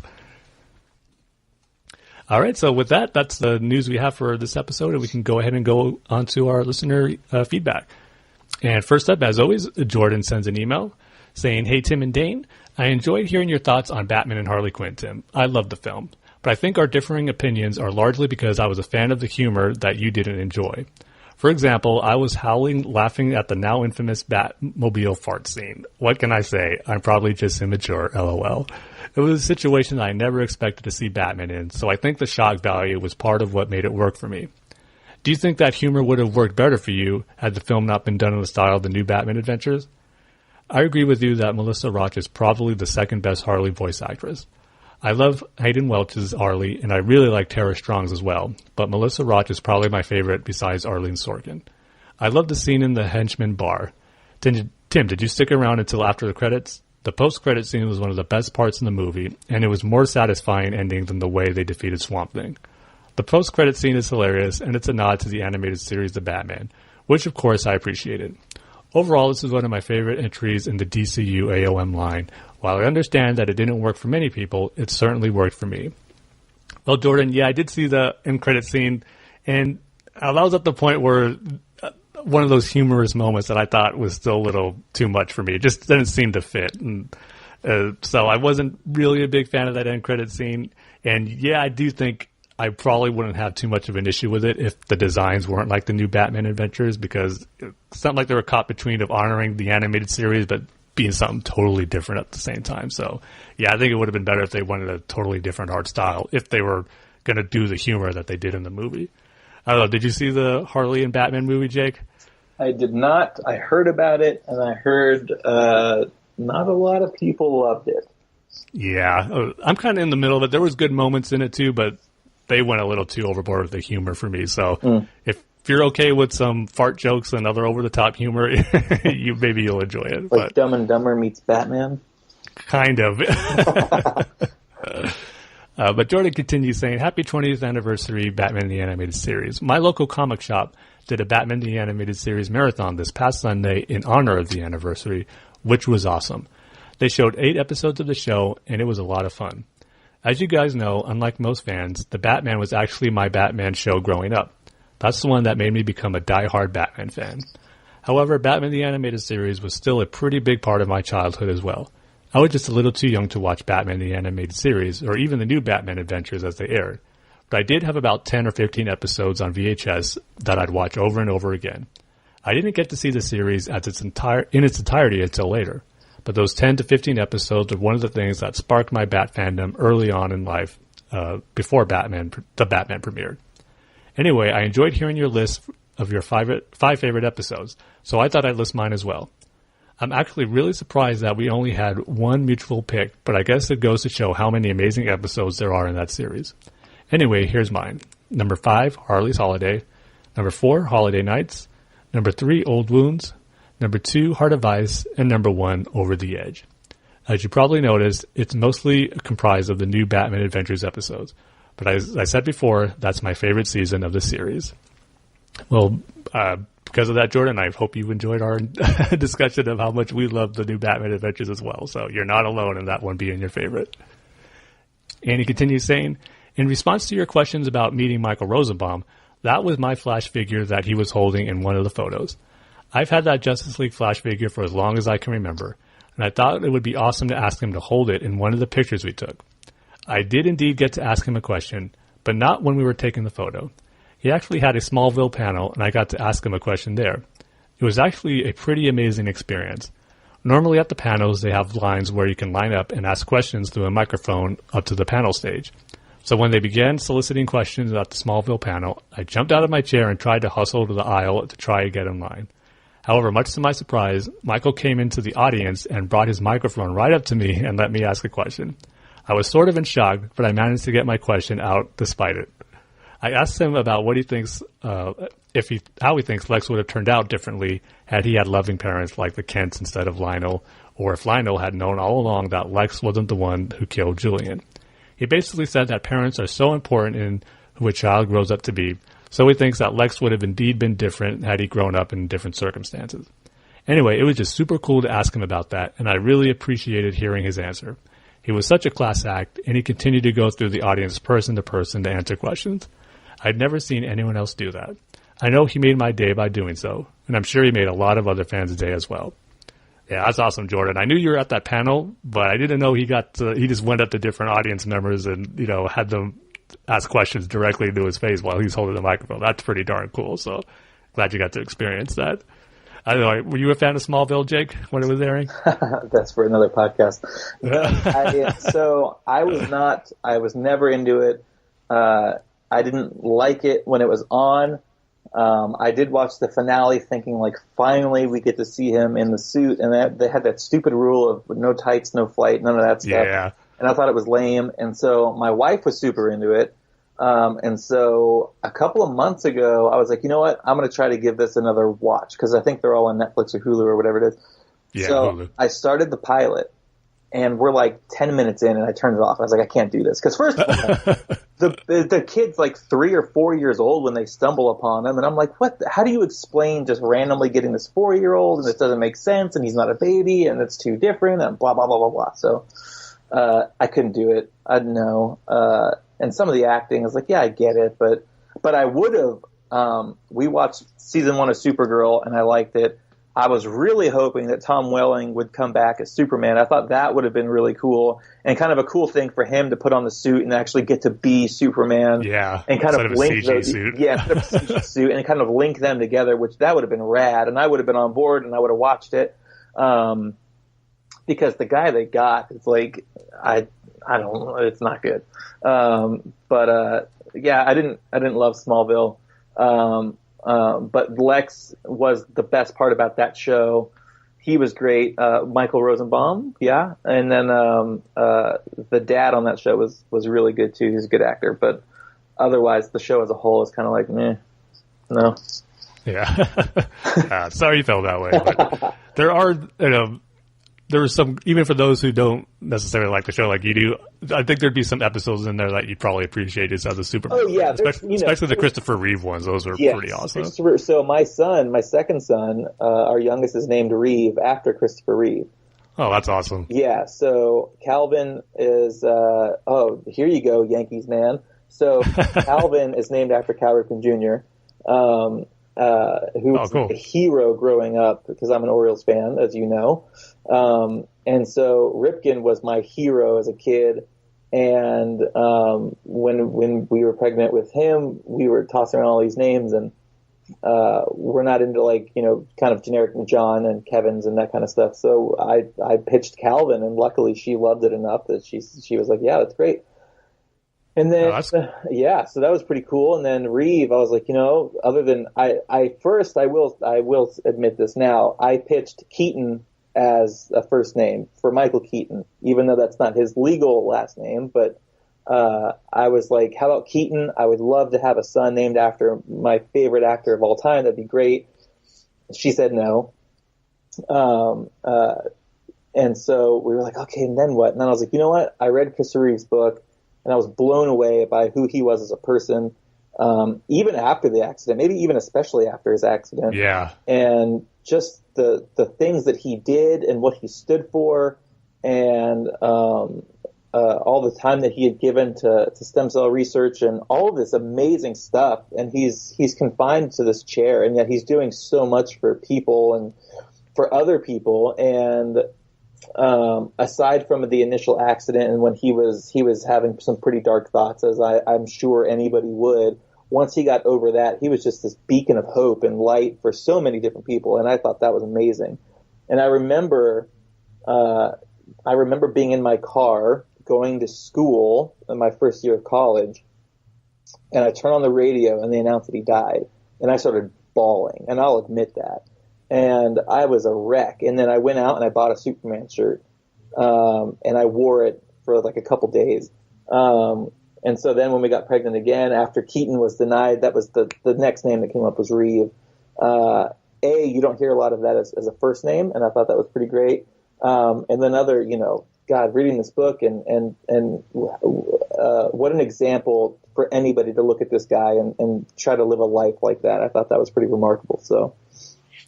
Yeah, that's cool. You got to name your kids after the two of your heroes. Yeah, my wife's pretty rad, man. She let me do that, and she was on board, which is great. And you know, they're pretty unique names. Other than a couple of athletes that are named Calvin, I have never personally met anybody named Calvin or Reeve. And so that's pretty great that she let me do that, and she was on board. It's pretty awesome. Yep, and yeah, just what you said about Christopher Reeve. There's probably no actor who more resembles his character, not even that he played on the movie as he does as Superman. Just like you said, all the wonderful things that he did and was that beacon of hope. Just like so many people look at Superman did. So, yeah, I totally agree with you on that. That's cool. You get to honor him by naming your kids after him. I think that's awesome. Yeah, thanks. And Jordan continues saying, I read Batman number 31 earlier today, and boy, did I love it. Spoilers. It starts off with one of the scariest Joker scenes I've ever read. I mean, it begins with a full page panel of just his creepy face. He terrifies this poor man with a joke, and then he slaughters him. I mean, it was brutal. It's up there with Joker's GCPD massacre from Death of the Family. But moving on to something a little less grim, I love seeing Catwoman in the past for a second time in this arc, and it was really nice how that connected with Bruce and Selina's conversation in the present. I think I've said it before, but the way Tom King has Batman and Catwoman refer to each other as Bat and Cat just makes me smile. Anyway, your complaint about Batman not fulfilling his promise to Kite Man to get justice for his son was addressed in this issue. I thought it was really cool how that went down. It set up our final showdown between Batman, the Riddler, and the Joker. I can't even tell you how fast my heart was racing the last couple of pages of this issue. It was so suspenseful. On one hand, I'm really excited to read the finale to find out what Batman did, but I'm also nervous about how Catwoman's going to react to what Batman recounts to her and what she's going to say to his proposal. If she doesn't say yes, I might have to watch the end of The Dark Knight Rises, where Bruce and Selina live happily ever after together, on repeat for a couple of days in order to recover. Anyway, issue 32 can't get here soon enough. After a little bit of a slow start for this arc, King has just been on a roll now, and I hope he sticks the landing. If he does, he will continue his trend of rewriting my list of favorite Batman comics, which he's been doing ever since his run started last year. And glad to hear you enjoyed How Long Is Forever as much as I do, Tim. I thought they did such a great job showing this terrible dystopian future of how the Titans could end up, and seeing Dick as Nightwing was amazing. Every Dog Has His Day is a silly episode, but I really enjoyed that one too. The thing about the Teen Titans animated series is that the episode tends to be drastically different in tone. I think that some of the goofier standalone episodes like Every Dog Has His Day have turned some fans off the series. However, while my favorite episode of the shows do tend to be more serious ones, I love the lighter ones too. I think having those silly episodes thrown in there can help you care about the characters even more when you get to the more serious episodes with higher stakes. The rest of the highlights of Season 2, besides How Long is Forever, are the Judas Contract episodes in my opinion. So have you already seen them, but I'm sure it will be great to watch them again and do so within the context of the entire season. As I said before, Season 2 is one of my favorite scenes of the show, so I think you're in for an excellent ride.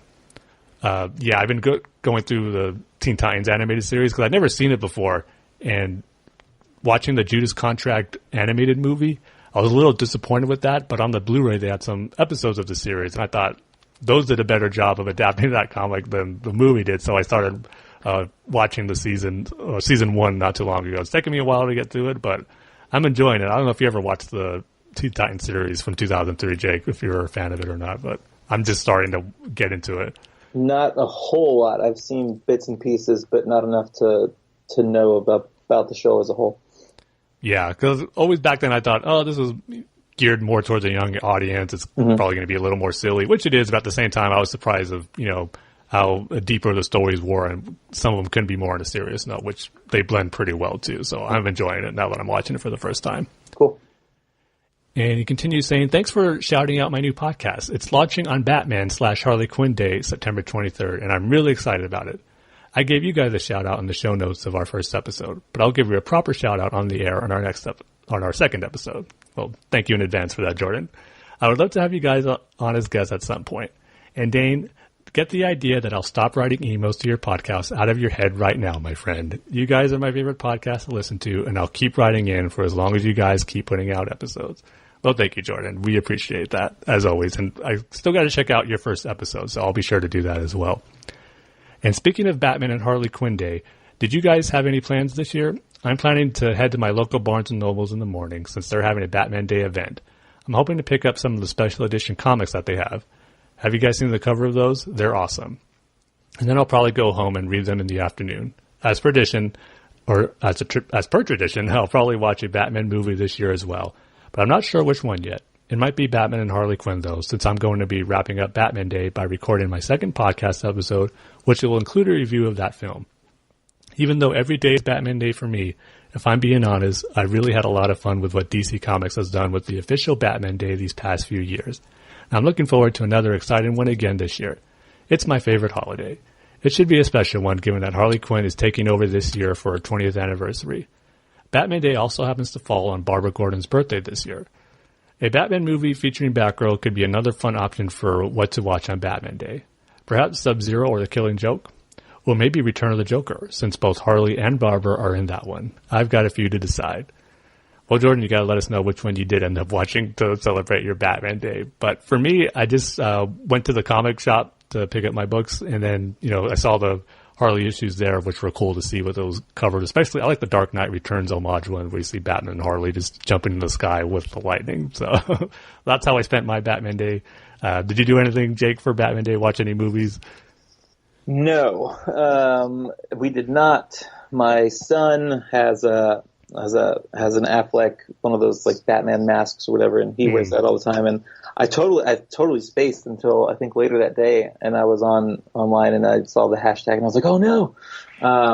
But he's 5.5, and he's at that stage now where he's seen the Batman, the cartoon, the Batman. Okay. And so I did a rewatch of that with him, and I really like that show. That was a pretty good show. And it's good for him being 5.5. It's not super serious. The animation gets better towards the season 4 or 5 or whatever.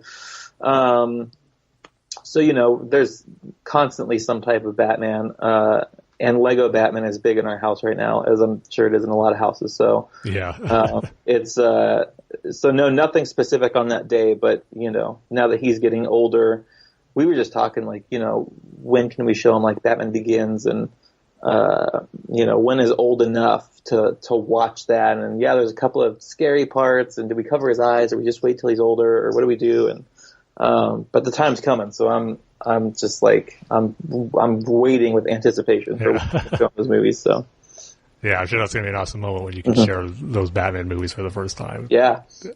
So, yeah, and like you said, Jordan, every day is Batman Day for us fans. So. Yeah.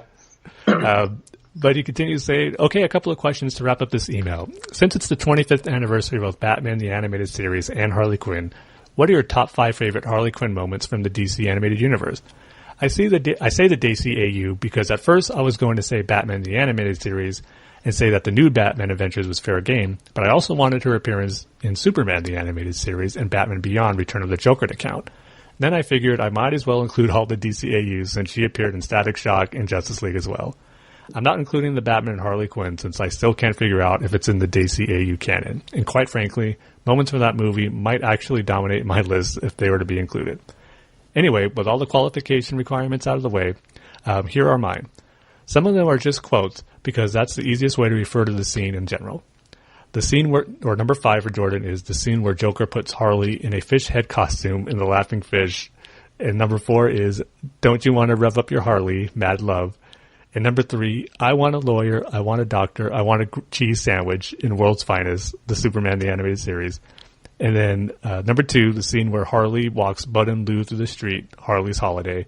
And number 1, Nice Guys Like You Shouldn't Have a Bad Day, Harley's Holiday.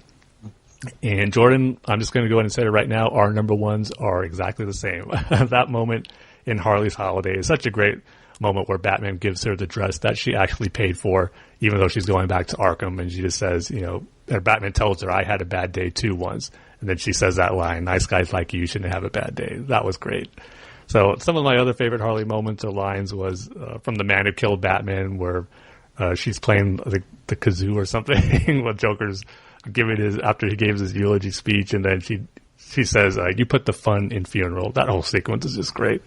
And then another one I really like is just Mad Love as a whole episode. It's like I said before, just a great Harley Quinn story. But the moment that I think really, captures Harley as a character is where Joker pushes her out that window and she still blames herself. She just says, my fault. I didn't get the joke. And even at the end where she's saying she's not going to fall for him anymore, he sends her that little rose and she just says, and she calls him an angel, going right back in to falling in love with him. So that moment, Mad Love, it just really captures the whole Joker and Harley relationship and just, how messed up that relationship is that she always goes back to him. So those are some of my favorites. Do you have any favorite Harley Quinn moments that jump out at you, Jake? None that I could, off the top of my head. But, the animated series was always really good. I'd have to go back and rewatch some of them, But of the animated series, no. I thought she was great in Suicide Squad for a more recent thing. Yeah. Cool. Yeah. So, Jordan's second question is, given that it doesn't look like we're getting a 4th installment anytime soon, how would you rank the 3 films in the Jason O'Mara Batman trilogy? Is that a good name for it? Why not? It's easier to say than the DCUOM. Those abbreviations is too long. So his ranking is, or he says, I just came up with it now. Perhaps the Damian Wayne Batman trilogy would be good too. But that sort of makes it sound like Damian is Batman in those movies. Anyway, for me, it's number 3, Son of Batman. I'm just not a fan of the Talia-Bruce romance, and I don't think the story is as strong as those of its sequels. But there's a lot of great Damian moments in that one nonetheless. Number 2, Batman Bad Blood. I find it weird that they introduced Kate Kane and Luke Fox in this universe before Tim Drake or Barbara Gordon. I don't particularly care for Dick as Batman, but it's a really exciting film with an awesome villain, and at least Babs gets a cameo at the end. And his number 1 is Batman vs. Robin. While this is not a straight-up adaptation of The Court of Owls, it does a great job doing its own thing with the court. I think The Court of Owls is very frightening in it. I'll never forget how creepy the doll maker is in that film, and the mystery is very well done. Also, there's no Bruce Talia stuff, which is a plus for me. I love that film. Well, for me, Jordan, this one's going to be easy because it's exactly the same list as yours. Yeah, number 3 is Bad Blood. Number 2, Batman. Or number 3 is actually Son of Batman. Number 2 is Bad Blood. And number 1 is Batman vs. Robin. I really love that movie. I think it's one of the better DC animated movies with Batman. What they did with The Court of Owls, like you said, it was different, but yet still kept the essence of what they are. And there were some amazing fight sequences for Batman and the Talon. So that one is my favorite. Do you watch much of the animated movies that DC puts out, Jake? I want to. In theory, I'd love to see them, especially the one with the Court of the Owls. I have a hardcover of that run by Snyder. Nice. And Did you get the mask too? Yeah, did I get the what? Did you get the Court of Owls mask with it too? I didn't get the mask, but I was at a Baltimore Comic-Con in 2011, and they were both there, and I got it signed by both of them. And it's Greg Capullo, right? Mm-hmm. Yeah. He this was before they released kind of any like stuff of like their Joker yet. And he said something. He was like, I went to this panel with him, and he was like, look, if you guys want to see it, you got to convince me to let you see like these rough sketches that I have for what we're going to release. And so somehow on Twitter, he was saying all this weird stuff that his grandparents used to tell him that he used to believe. So I went up to him and I said, hey, my grandpa used to tell me that if I ate a watermelon seed, it would grow in my stomach. And that was one of the things that would freak me out because I believed it. And he got a good laugh about that. And we talked, and he was like, all right, I'll show you. And he showed me on his phone this rough sketch of what he had going for the Joker and what it ended up being. And it was just like, I don't know. I looked at him, and then I looked back at the thing, and I looked at him, and he was like, yeah. And I was like, yeah. I mean, that's pretty awesome. So that was kind of a cool moment. But their whole run was great, and I knew that there was kind of an animated thing that was based around that. So I want to check that out. Like I said, man, I just started watching movies from like 2015. We're trying to catch up from like 2 years ago with these kids. So I have a very long list of films that I got to catch up on. Gotcha. Well, definitely add Batman versus Robin on that list, because I think you'll like that one if you enjoy Snyder and Capullo's Court of Owls. Mm-hmm. So yeah, that's an awesome story though, that you got a little sneak peek at the Joker. Because that Joker design, I love what they did. Yeah, it was the awesome. Cut up face. That's really cool. All right, Jordan, as always, thank you for your email and your questions. And next up, we got a short one from Mark, who hasn't wrote in a long time, so it's good to hear from you, Mark. He goes, hey, Dane and Tim, hope you're both doing well. Things have slowed down on my front with the twins. All my Batman enjoyment has been in comics, and I have to say I really enjoyed Wars of the Jokes and Riddles. What are your thoughts on this arc? Any indie comics you're all been enjoying? Well, War of Jokes and Riddles, first off, it's kind of been hit and miss for me, as I've said in the reviews, so I'm hoping it ends on a high note, but it's been good these last few issues. I'm hoping it continues. And indie comics, not so much for me. Yeah, just kind of sticking with the main DC stuff, Spider-Man from Marvel, and the Ninja Turtle and Power Ranger comics from IDW and Boom. So not much indie stuff, just the main stream comic companies' books that they're putting out for me anyway. He continues saying, I haven't really been able to watch baseball, but it does look like both the Cubs and Yankees will be in the playoffs. Dane, it's time to come to the Cubs. Spare yourself the pain of being an A's fan. Well, I'm sorry, Jake. I would ask you who you're rooting for in the playoffs, but I know it's not going to be the Yankees. I just hoping they make it out of that wild card game. If they do that, I'll be happy. Well, this is the first time you guys have been in the playoffs in a couple of years, yeah? 2015 was the last one. They lost the wild card game in that year, which is like unheard of for you guys. So I mean, no. You know what? Funny Yankee story. So we're in California. We're on vacation. The day before we leave, my mother-in-law gets out this Yankees like Little League shirt that my sister-in-law used to like with the team that she was on or whatever. She's like, "Oh, you can give this to Calvin." And I looked at her and I said, "Absolutely not." And she was like, "Well, why? It's just a T-shirt." And I was like, "Look, you don't understand. We're not taking the shirt." And so the next day, I find it packed in our stuff, man. So I take it in the house and I put it on the couch and I was like, "We're not taking this." She's like, "What's the problem?" I was like, "You don't understand. The Yankees are the worst team of any team in the history of sports teams, and my kid will never wear a Yankee shirt ever." And the family's looking at me like, "What's going on?" I was like, "You guys don't understand. I'm an Orioles fan. It's a Yankees thing. Like, I just can't do it." So we didn't take the shirt. Well, as much as it hurts me to hear that, I totally know where you're coming from, and I respect it. At the same time, like, I can appreciate Jeter and everything he did for them, and just as a player, and I have baseball appreciation kind of trumps individual team stuff, so I can appreciate what they did. But God, I remember growing up and like hating Bernie Williams and Paul O'Neill, and when Tino Martinez went to the Yankees from the Mariners, and they were so good, I was like, oh man, it's happening. And They won like 5 titles. Knocked you guys out of the playoffs a few times. Okay, all right. We didn't need to go there.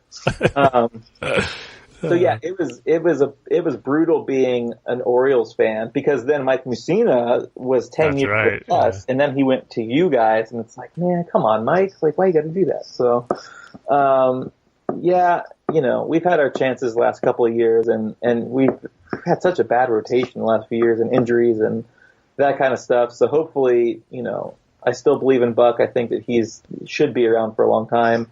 But I was but gonna say, I got a lot of respect for Buck Showalter, what he does with the Orioles. I mean, some years they're not expected to be that good, and they're in the playoffs. Most years, man, they're kind of even though, like, on paper they're always better than people predict that they're going to be.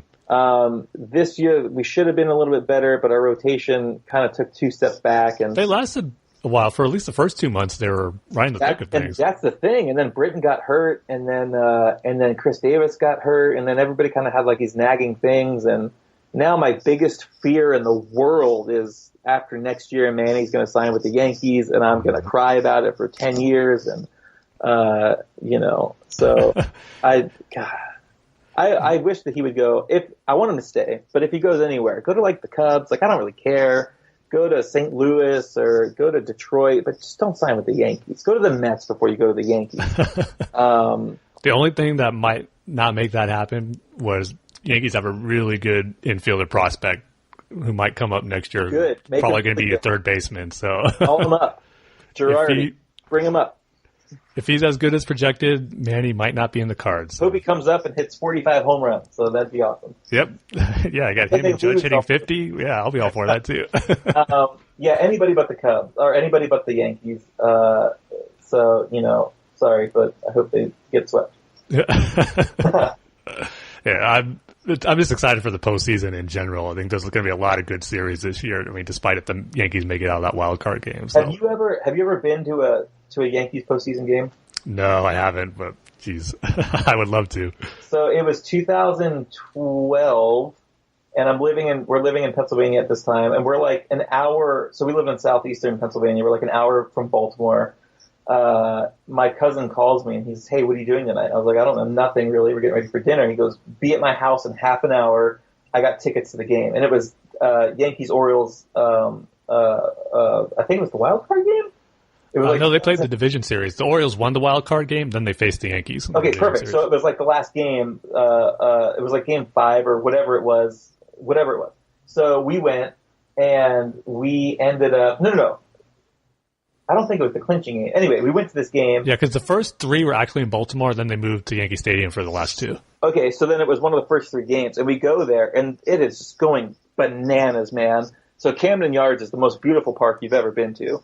And when it's packed and when the Orioles are rocking, there's no better park to go to. And the last out of that game, we were behind home plate, and it's just a great game, and we're winning. And the last batter is Rodriguez, A-Rod. Mm-hmm. And he ends up striking out. And I was so full of joy watching him strike out in Baltimore when my team won that it was the greatest. And that was the only kind of playoff game that I've ever been to. And I was floored, man, because at that point it was like it's been since '97 since we were in the playoffs. So it was a big deal. Well, that's cool. Yeah, I mean, the atmosphere of those games must be so cool. And it was awesome, dude. It was so great. So I miss being able to go there kind of frequently, but Seattle. It's fun to go to Mariners games. I don't mind rooting for them. Yeah, they just need to make it to the postseason finally. Yeah, but see, they're another team that they're supposed to be good every year. And then they just fall on their face, and they're always so close too by the end. Yeah. But they just fall short, yeah. And I feel like Felix, he's good for 3 months, and then all of a sudden he's either hurt or he's not great for the last 6 months of the year, so I don't know what's going on. Yeah, and it sucks for him, too. He's way past his prime now, and he never got to pitch in the postseason, being as dominant as he could be. Yeah, I just remember, 2001 or 2, when they had that, 102 win season, and they were just on fire, and then the playoffs happened, and they just flattened, man. Yep. And who knocked him out? The Yankees. Oh, bring that up. So sorry.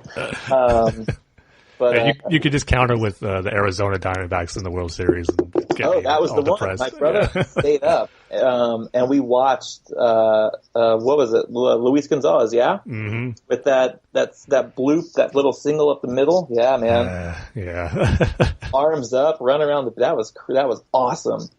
If I can change any Yankees loss in a playoff series, it'd be that game. Like, even the 3-0 Red Sox, which was a disaster in 04, I could live with that if they won that 0-1 series. I love sports moments because I remember I was in college when that one happened, when you guys were up 3-0, and then it's 3-1, and then it's 3-2, and then it's 3-3, and then you're thinking like, there's just no way. Because then was that the same year that Boone hit that home run? No, that was the year after. The year after? Okay. Yeah. For a couple of years, man, going back and forth, and to see that renewed as a baseball fan was amazing. Because you had that, you had the bloody sock, you had so much that was happening, and that 3-0 series, is that the one where Ortiz game-winning home run at like midnight or like 1 in the morning, and then they had another game that night? Yeah, he got the walk-off hit. Yeah. That was pretty great. Yeah, sports is fun, man. So those are cool moments. But go anybody else. Boo. Yeah, like I said, I'm just excited for the postseason to get started. It's always my favorite time of year. So. Yeah. Mark continues saying, have you guys listened to the new Portugal the Man album? I have to say it's fantastic. I still feel In the Mountain in the Cloud is the best album, but I recommend a review of this one. Lastly, I feel DC Comics has done a great job with Rebirth in metal, sold over 250,000 copies. I feel they have won back a lot of goodwill from the fans. I feel Marvel is a hot mess right now. I'll be in San Diego on October 5th to the 9th. Hint, hint, wink, wink. Take care. Thanks, Mark, as always, for the email. Yeah, I mean, San Diego, it's not too far. It's not really close either, but it'd be awesome if we could maybe hook up or something to hang out. That'd be awesome. And no, I haven't heard the new Portugal the Man album. Just that one you recommended when back we were doing album reveals. But I did like that one you gave us, so I would probably check out the new one eventually. But right now it's mainly just listening to Foo Fighters' Concrete and Gold nonstop, I gotta say. So do you like the band The National?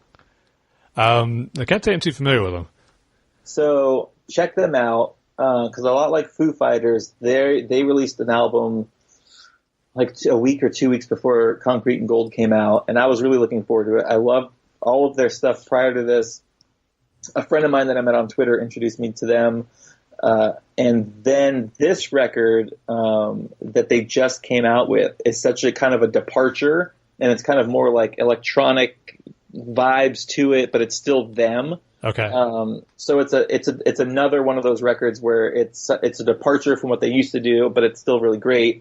I know that Paul Herman never got back to me about those songs I sent him, so I need to call him out and see if he liked a lot of He these. hasn't listened to them. Well, I guarantee you he hasn't listened to them. That's true. Paul's hilarious because you can pick his brain about anything, and especially like Seattle stuff. Yeah. And he is so educated on music and bands that have come and gone and old school punk, and you could talk to him for hours about this stuff, and it's so much fun to just sit and listen to him talk about everything. Yeah, he blows me away with like bands that I've never heard of, and just like, man, like like you said, his knowledge of music goes way back. It's impressive, really. Just how much it's almost like I almost like, why doesn't he have a music podcast? Because it would be number one on everything. He could just sit there and listen to the guy talk. Totally, yeah. But he's so educated, and now I'm gonna text him when this is over and ask him if he listened to those songs. And he's made me like a playlist of like songs and bands that I never heard of that he thought I should check out, and there was some good stuff on there. So yeah, yep. Yeah, he's great. He's fun to talk to about anything. But so check out The National. I'm going to see Iron and Wine next month in Seattle. Oh, cool. Which I'm really looking forward to. But yeah, it's basically Foo Fighters for the next 6 months for me. That's where I'm at, new music wise. Yeah. Yeah, Foo Fighters, and a lot of Tom Petty right now because I just saw him this past weekend. How was that? That was amazing. Awesome. That was a great show. Well, you know that Dave could have been the drummer in that band, right? Yep.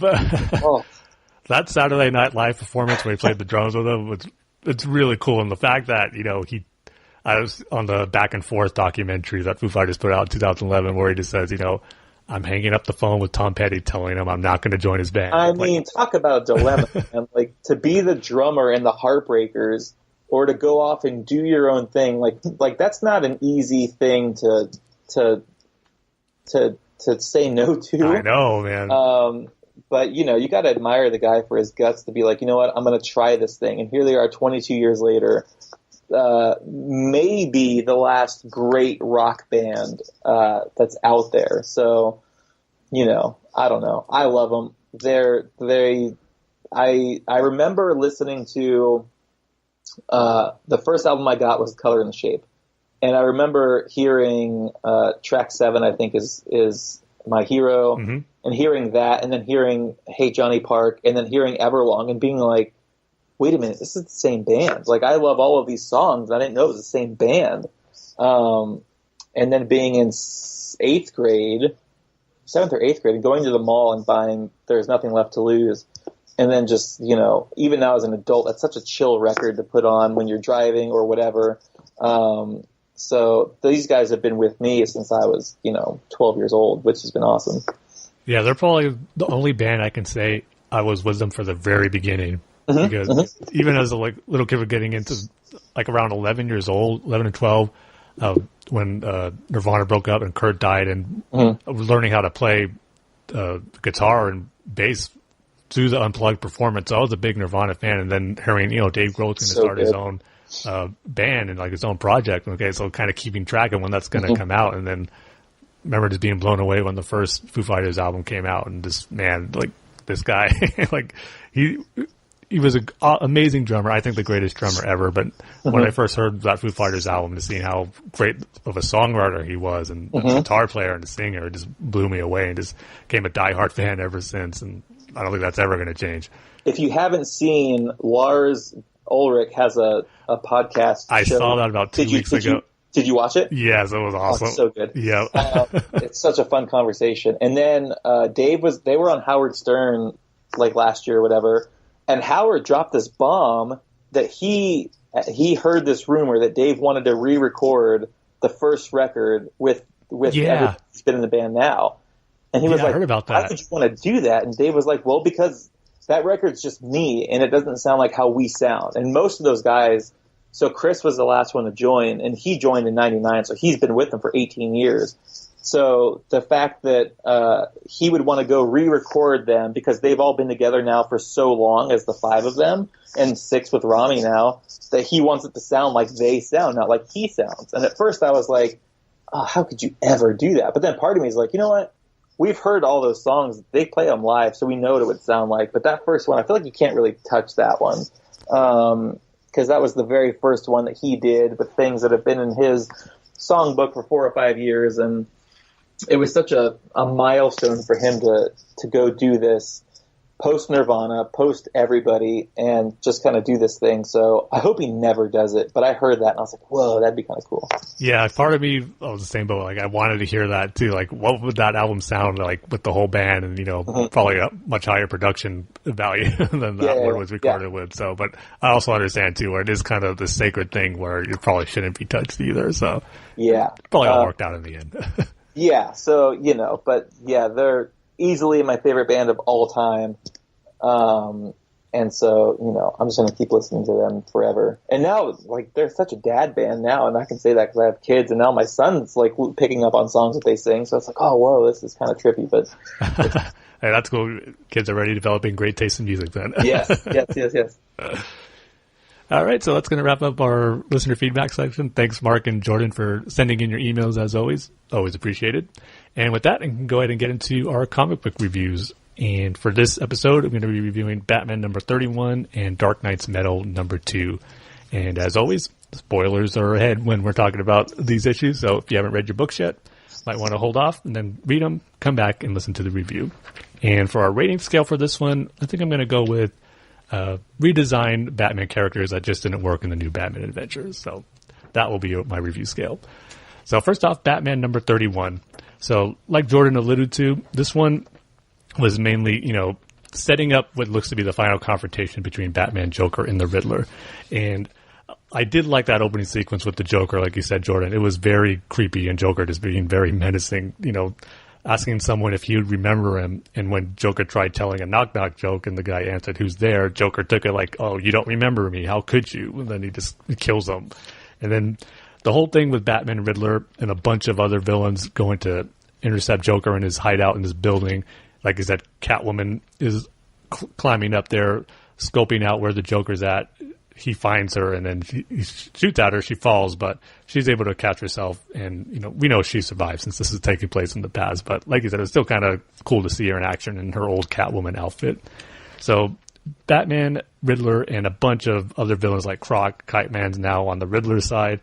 They're all going together to infiltrate Joker's building, and these massive kites that Kite Man has. So you see all these different Batman villains with these almost like paragliders just flying in the sky, about to bust in on the Joker and take him down. And yeah, so as I said in my last review for Batman number 30, that issue, my biggest gripe about it was Batman and Kite Man not acknowledging how, Batman said he was going to take the Riddler down for killing Kite Man's son, and how Batman can just casually work with the Riddler because of that after he told Kite Man. So in this issue, it was resolved. It did make for a pretty good payoff where Batman and Kite Man were actually working together to take down the Riddler, at least stop the rest of his gang and the other Batman villains who were working with him to all gang up on the Joker. So Kite Man and Batman developed in their paragliders this, parachute, pretty much this like high pressure parachute that just once activated takes them out of the building and puts them all out of commission. So I did like that Batman and Kite Man did have a backup plan, or just pretty much from the start had his plan to take down the Riddler and all his men in order to, make the fight a little even, because with all these villains, Batman and the Riddler to take on the Joker, we know Joker didn't stand a chance, but we know we had to even the playing field, and I'm just glad Batman did kind of keep his word to Kite Man and to take down the Riddler. So that one made the other issue a little better for me. So that one did its job here. But Riddler's able to take down Kite Man just with a punch after he realized he's betrayed him. And then it's just Joker, Riddler, and Batman about to have their final face-off. I should have mentioned, too, that while Joker was, after Riddler and his men infiltrated the building, Riddler gave Joker a pretty good beating. So Joker was out of commission for a while, but he comes back at the end, and they're about to have a face-off between the three of them. And curious to see how it's all going to go down. We know Batman's probably going to come out on top, but what's going to be the reason why? Because the whole point of the story that he's telling Catwoman is something happens there that, no one knows, and he won't tell anyone about it. But now that he proposed to Catwoman, he wants to, tell her everything and to know what really went down and, what kind of person he is and who she'd be marrying if she says yes to that proposal. So curious to see what this big moment is. It's kind of being built up a lot, so hopefully it doesn't, become a letdown where it's something really small and it's like it was all built up for that. I don't want that to be the ending. I hope that it is something really good that makes you, whether question the outcome, whether what Batman did, if it was right or wrong, just something that's a little more deep and not just something anticlimactic. So sometimes comics can go on that route, but I'm hoping it's not the case for this one. So this was a solid issue. I'm going to go ahead and give it 3.5 out of 5 Batman characters that were redesigned for the worse in the new Batman adventures. And then Dark Knight's Metal number 2. This one was a crazy one. This series, one thing that's going for it that both issues did well, part 1 and part 2, was that the beginnings are really fun sequences. The first one had a great scene with the Justice League and they're, getting those mech suits that made for a fun Voltron-style Justice League type action sequence. And this one is where the Justice League are chasing after Batman for what happened in the last issue. And Batman, right away, they don't try to hide it. They show a bunch of different Batman on motorcycles trying to run away from the Justice League, like Green Arrow, Zatanna, Blue Beetle, Superman, Wonder Woman. They're all chasing them. So they made it pretty clear that Batman doing his best to evade them. And it's, members of the Bat family and dressed up as Batman, like Nightwing, Jason Todd, Batwoman. So as each member of the Justice League catches them, they realize, it's just a decoy. It was someone else disguised as Batman. And so the great moment, though, was when Superman thinks he caught up to Batman. He's just pleading with him, like, Bruce, I'm your friend. We've known each other for a long time. Don't do this alone. Don't try to stop this, invasion of Barbados on yourself. Let us help you. And, Superman kind of tries to reach Batman, like, friend to friend. And Batman does reveal to him why he's doing this alone. I mean, he reveals that the whole point of this Barbados wanting Batman to bring him out from the Dark Universe reality is Batman needs to be endorsed in 5 versions of this heavy metal substance, and that has happened to him 4 times already, and it makes reference to events in the Court of Owls, death of the family, and when he came back after why am I blanking on the name of that Joker story? Oh, Endgame. Wow. It's one of my favorite stories, and I blanked on the name. But what happened at Endgame when he got his memory back? And so there was these different moments where he's been infused with this metal, and there's this one more that they need in order to open this door to the dark dimension. But we realize once he's telling Superman this, that's not really Batman as well. It's just Clayface impersonating Batman, and Superman and Wonder Woman, they try to scramble on where Batman actually is. And then we find out through the scene with Kendra as she's visiting all these other immortals, which looks like the hideout for the Legion of Doom in the old Super Friends cartoon. And, they reveal what they think Batman is going and what he's planning to do to stop Barbados from entering this dimension. He's going to go to, the tomb of Hawkman's first life as Prince Khufu. And Kendra reveals, that's where he's going. That's not where it is. I mean, that's the resting place. I removed it and destroyed it. What's there is just, a false tomb. That's not the resting place of the original Hawkman in his first life. So Batman doesn't know that. And he's bringing, I don't know, if you haven't read the Darkseid War stories, this would probably be a big surprise where he brings a baby version of Darkseid, because at the end of that story, Darkseid got transformed into an infant. But he looks like Darkseid. He has the outfit. He has the eyes. It's just a baby.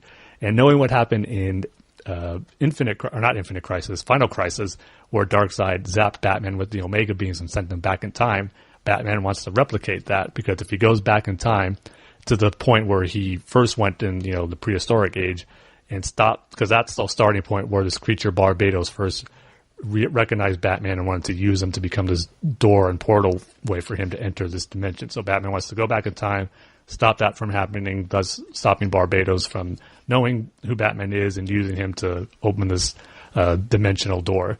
But like I said, this tomb wasn't actually the resting place of Prince Khufu.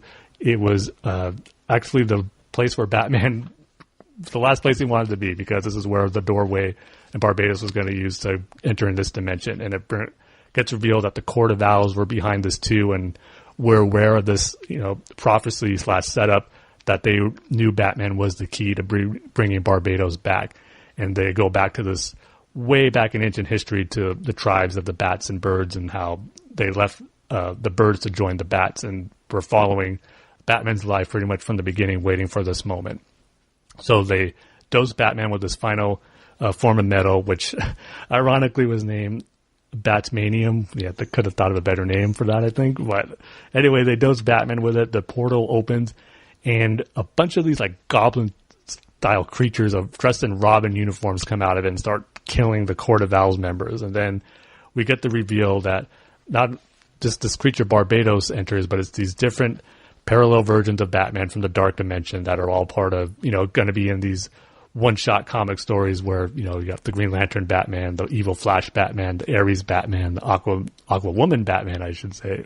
And then these different versions of Batman that, these evil versions of him that we're going to see how the Justice League are going to have to deal with. So it was a pretty, like I said, a crazy issue. A lot of weird, strange stuff happened, but it was a lot of fun to read. The panel revealing the different Batman from the Dark Dimension was great. I love the designs for a lot of them too. Like I've said before, the Ares Batman and the Flash Batman looked really cool. So probably not going to get every single tie-in one-shot issue of these different Dark Knights Batman, but probably get a couple, like the Green Lantern one and the Ares one, because I'm a big Green Lantern fan and the Ares costume looks cool, so I want to check those ones out. But it's going to be interesting to see how they deal with this and how Bruce is going to come back. So I'm just still a little, 50-50 on this whole thing of Batman being, kind of this predestined character, because that was the key to this dark dimension. I know it's because he went back in time, but part of me just doesn't like Batman being that important to this grand scale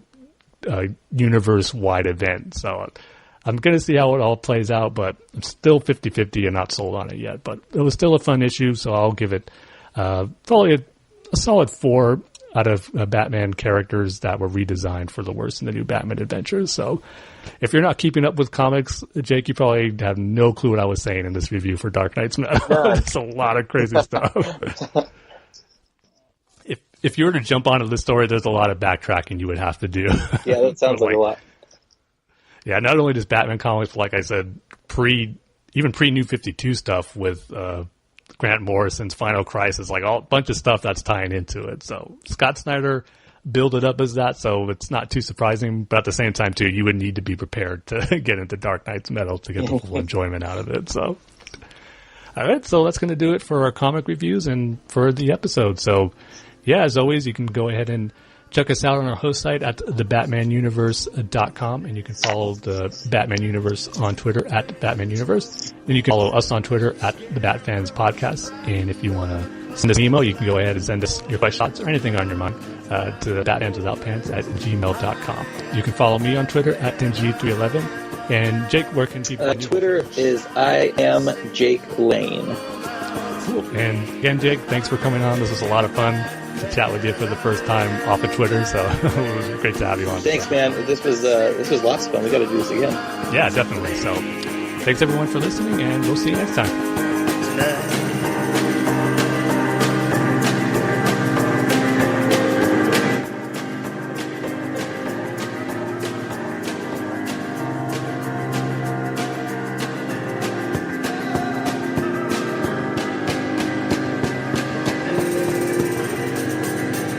Sundown.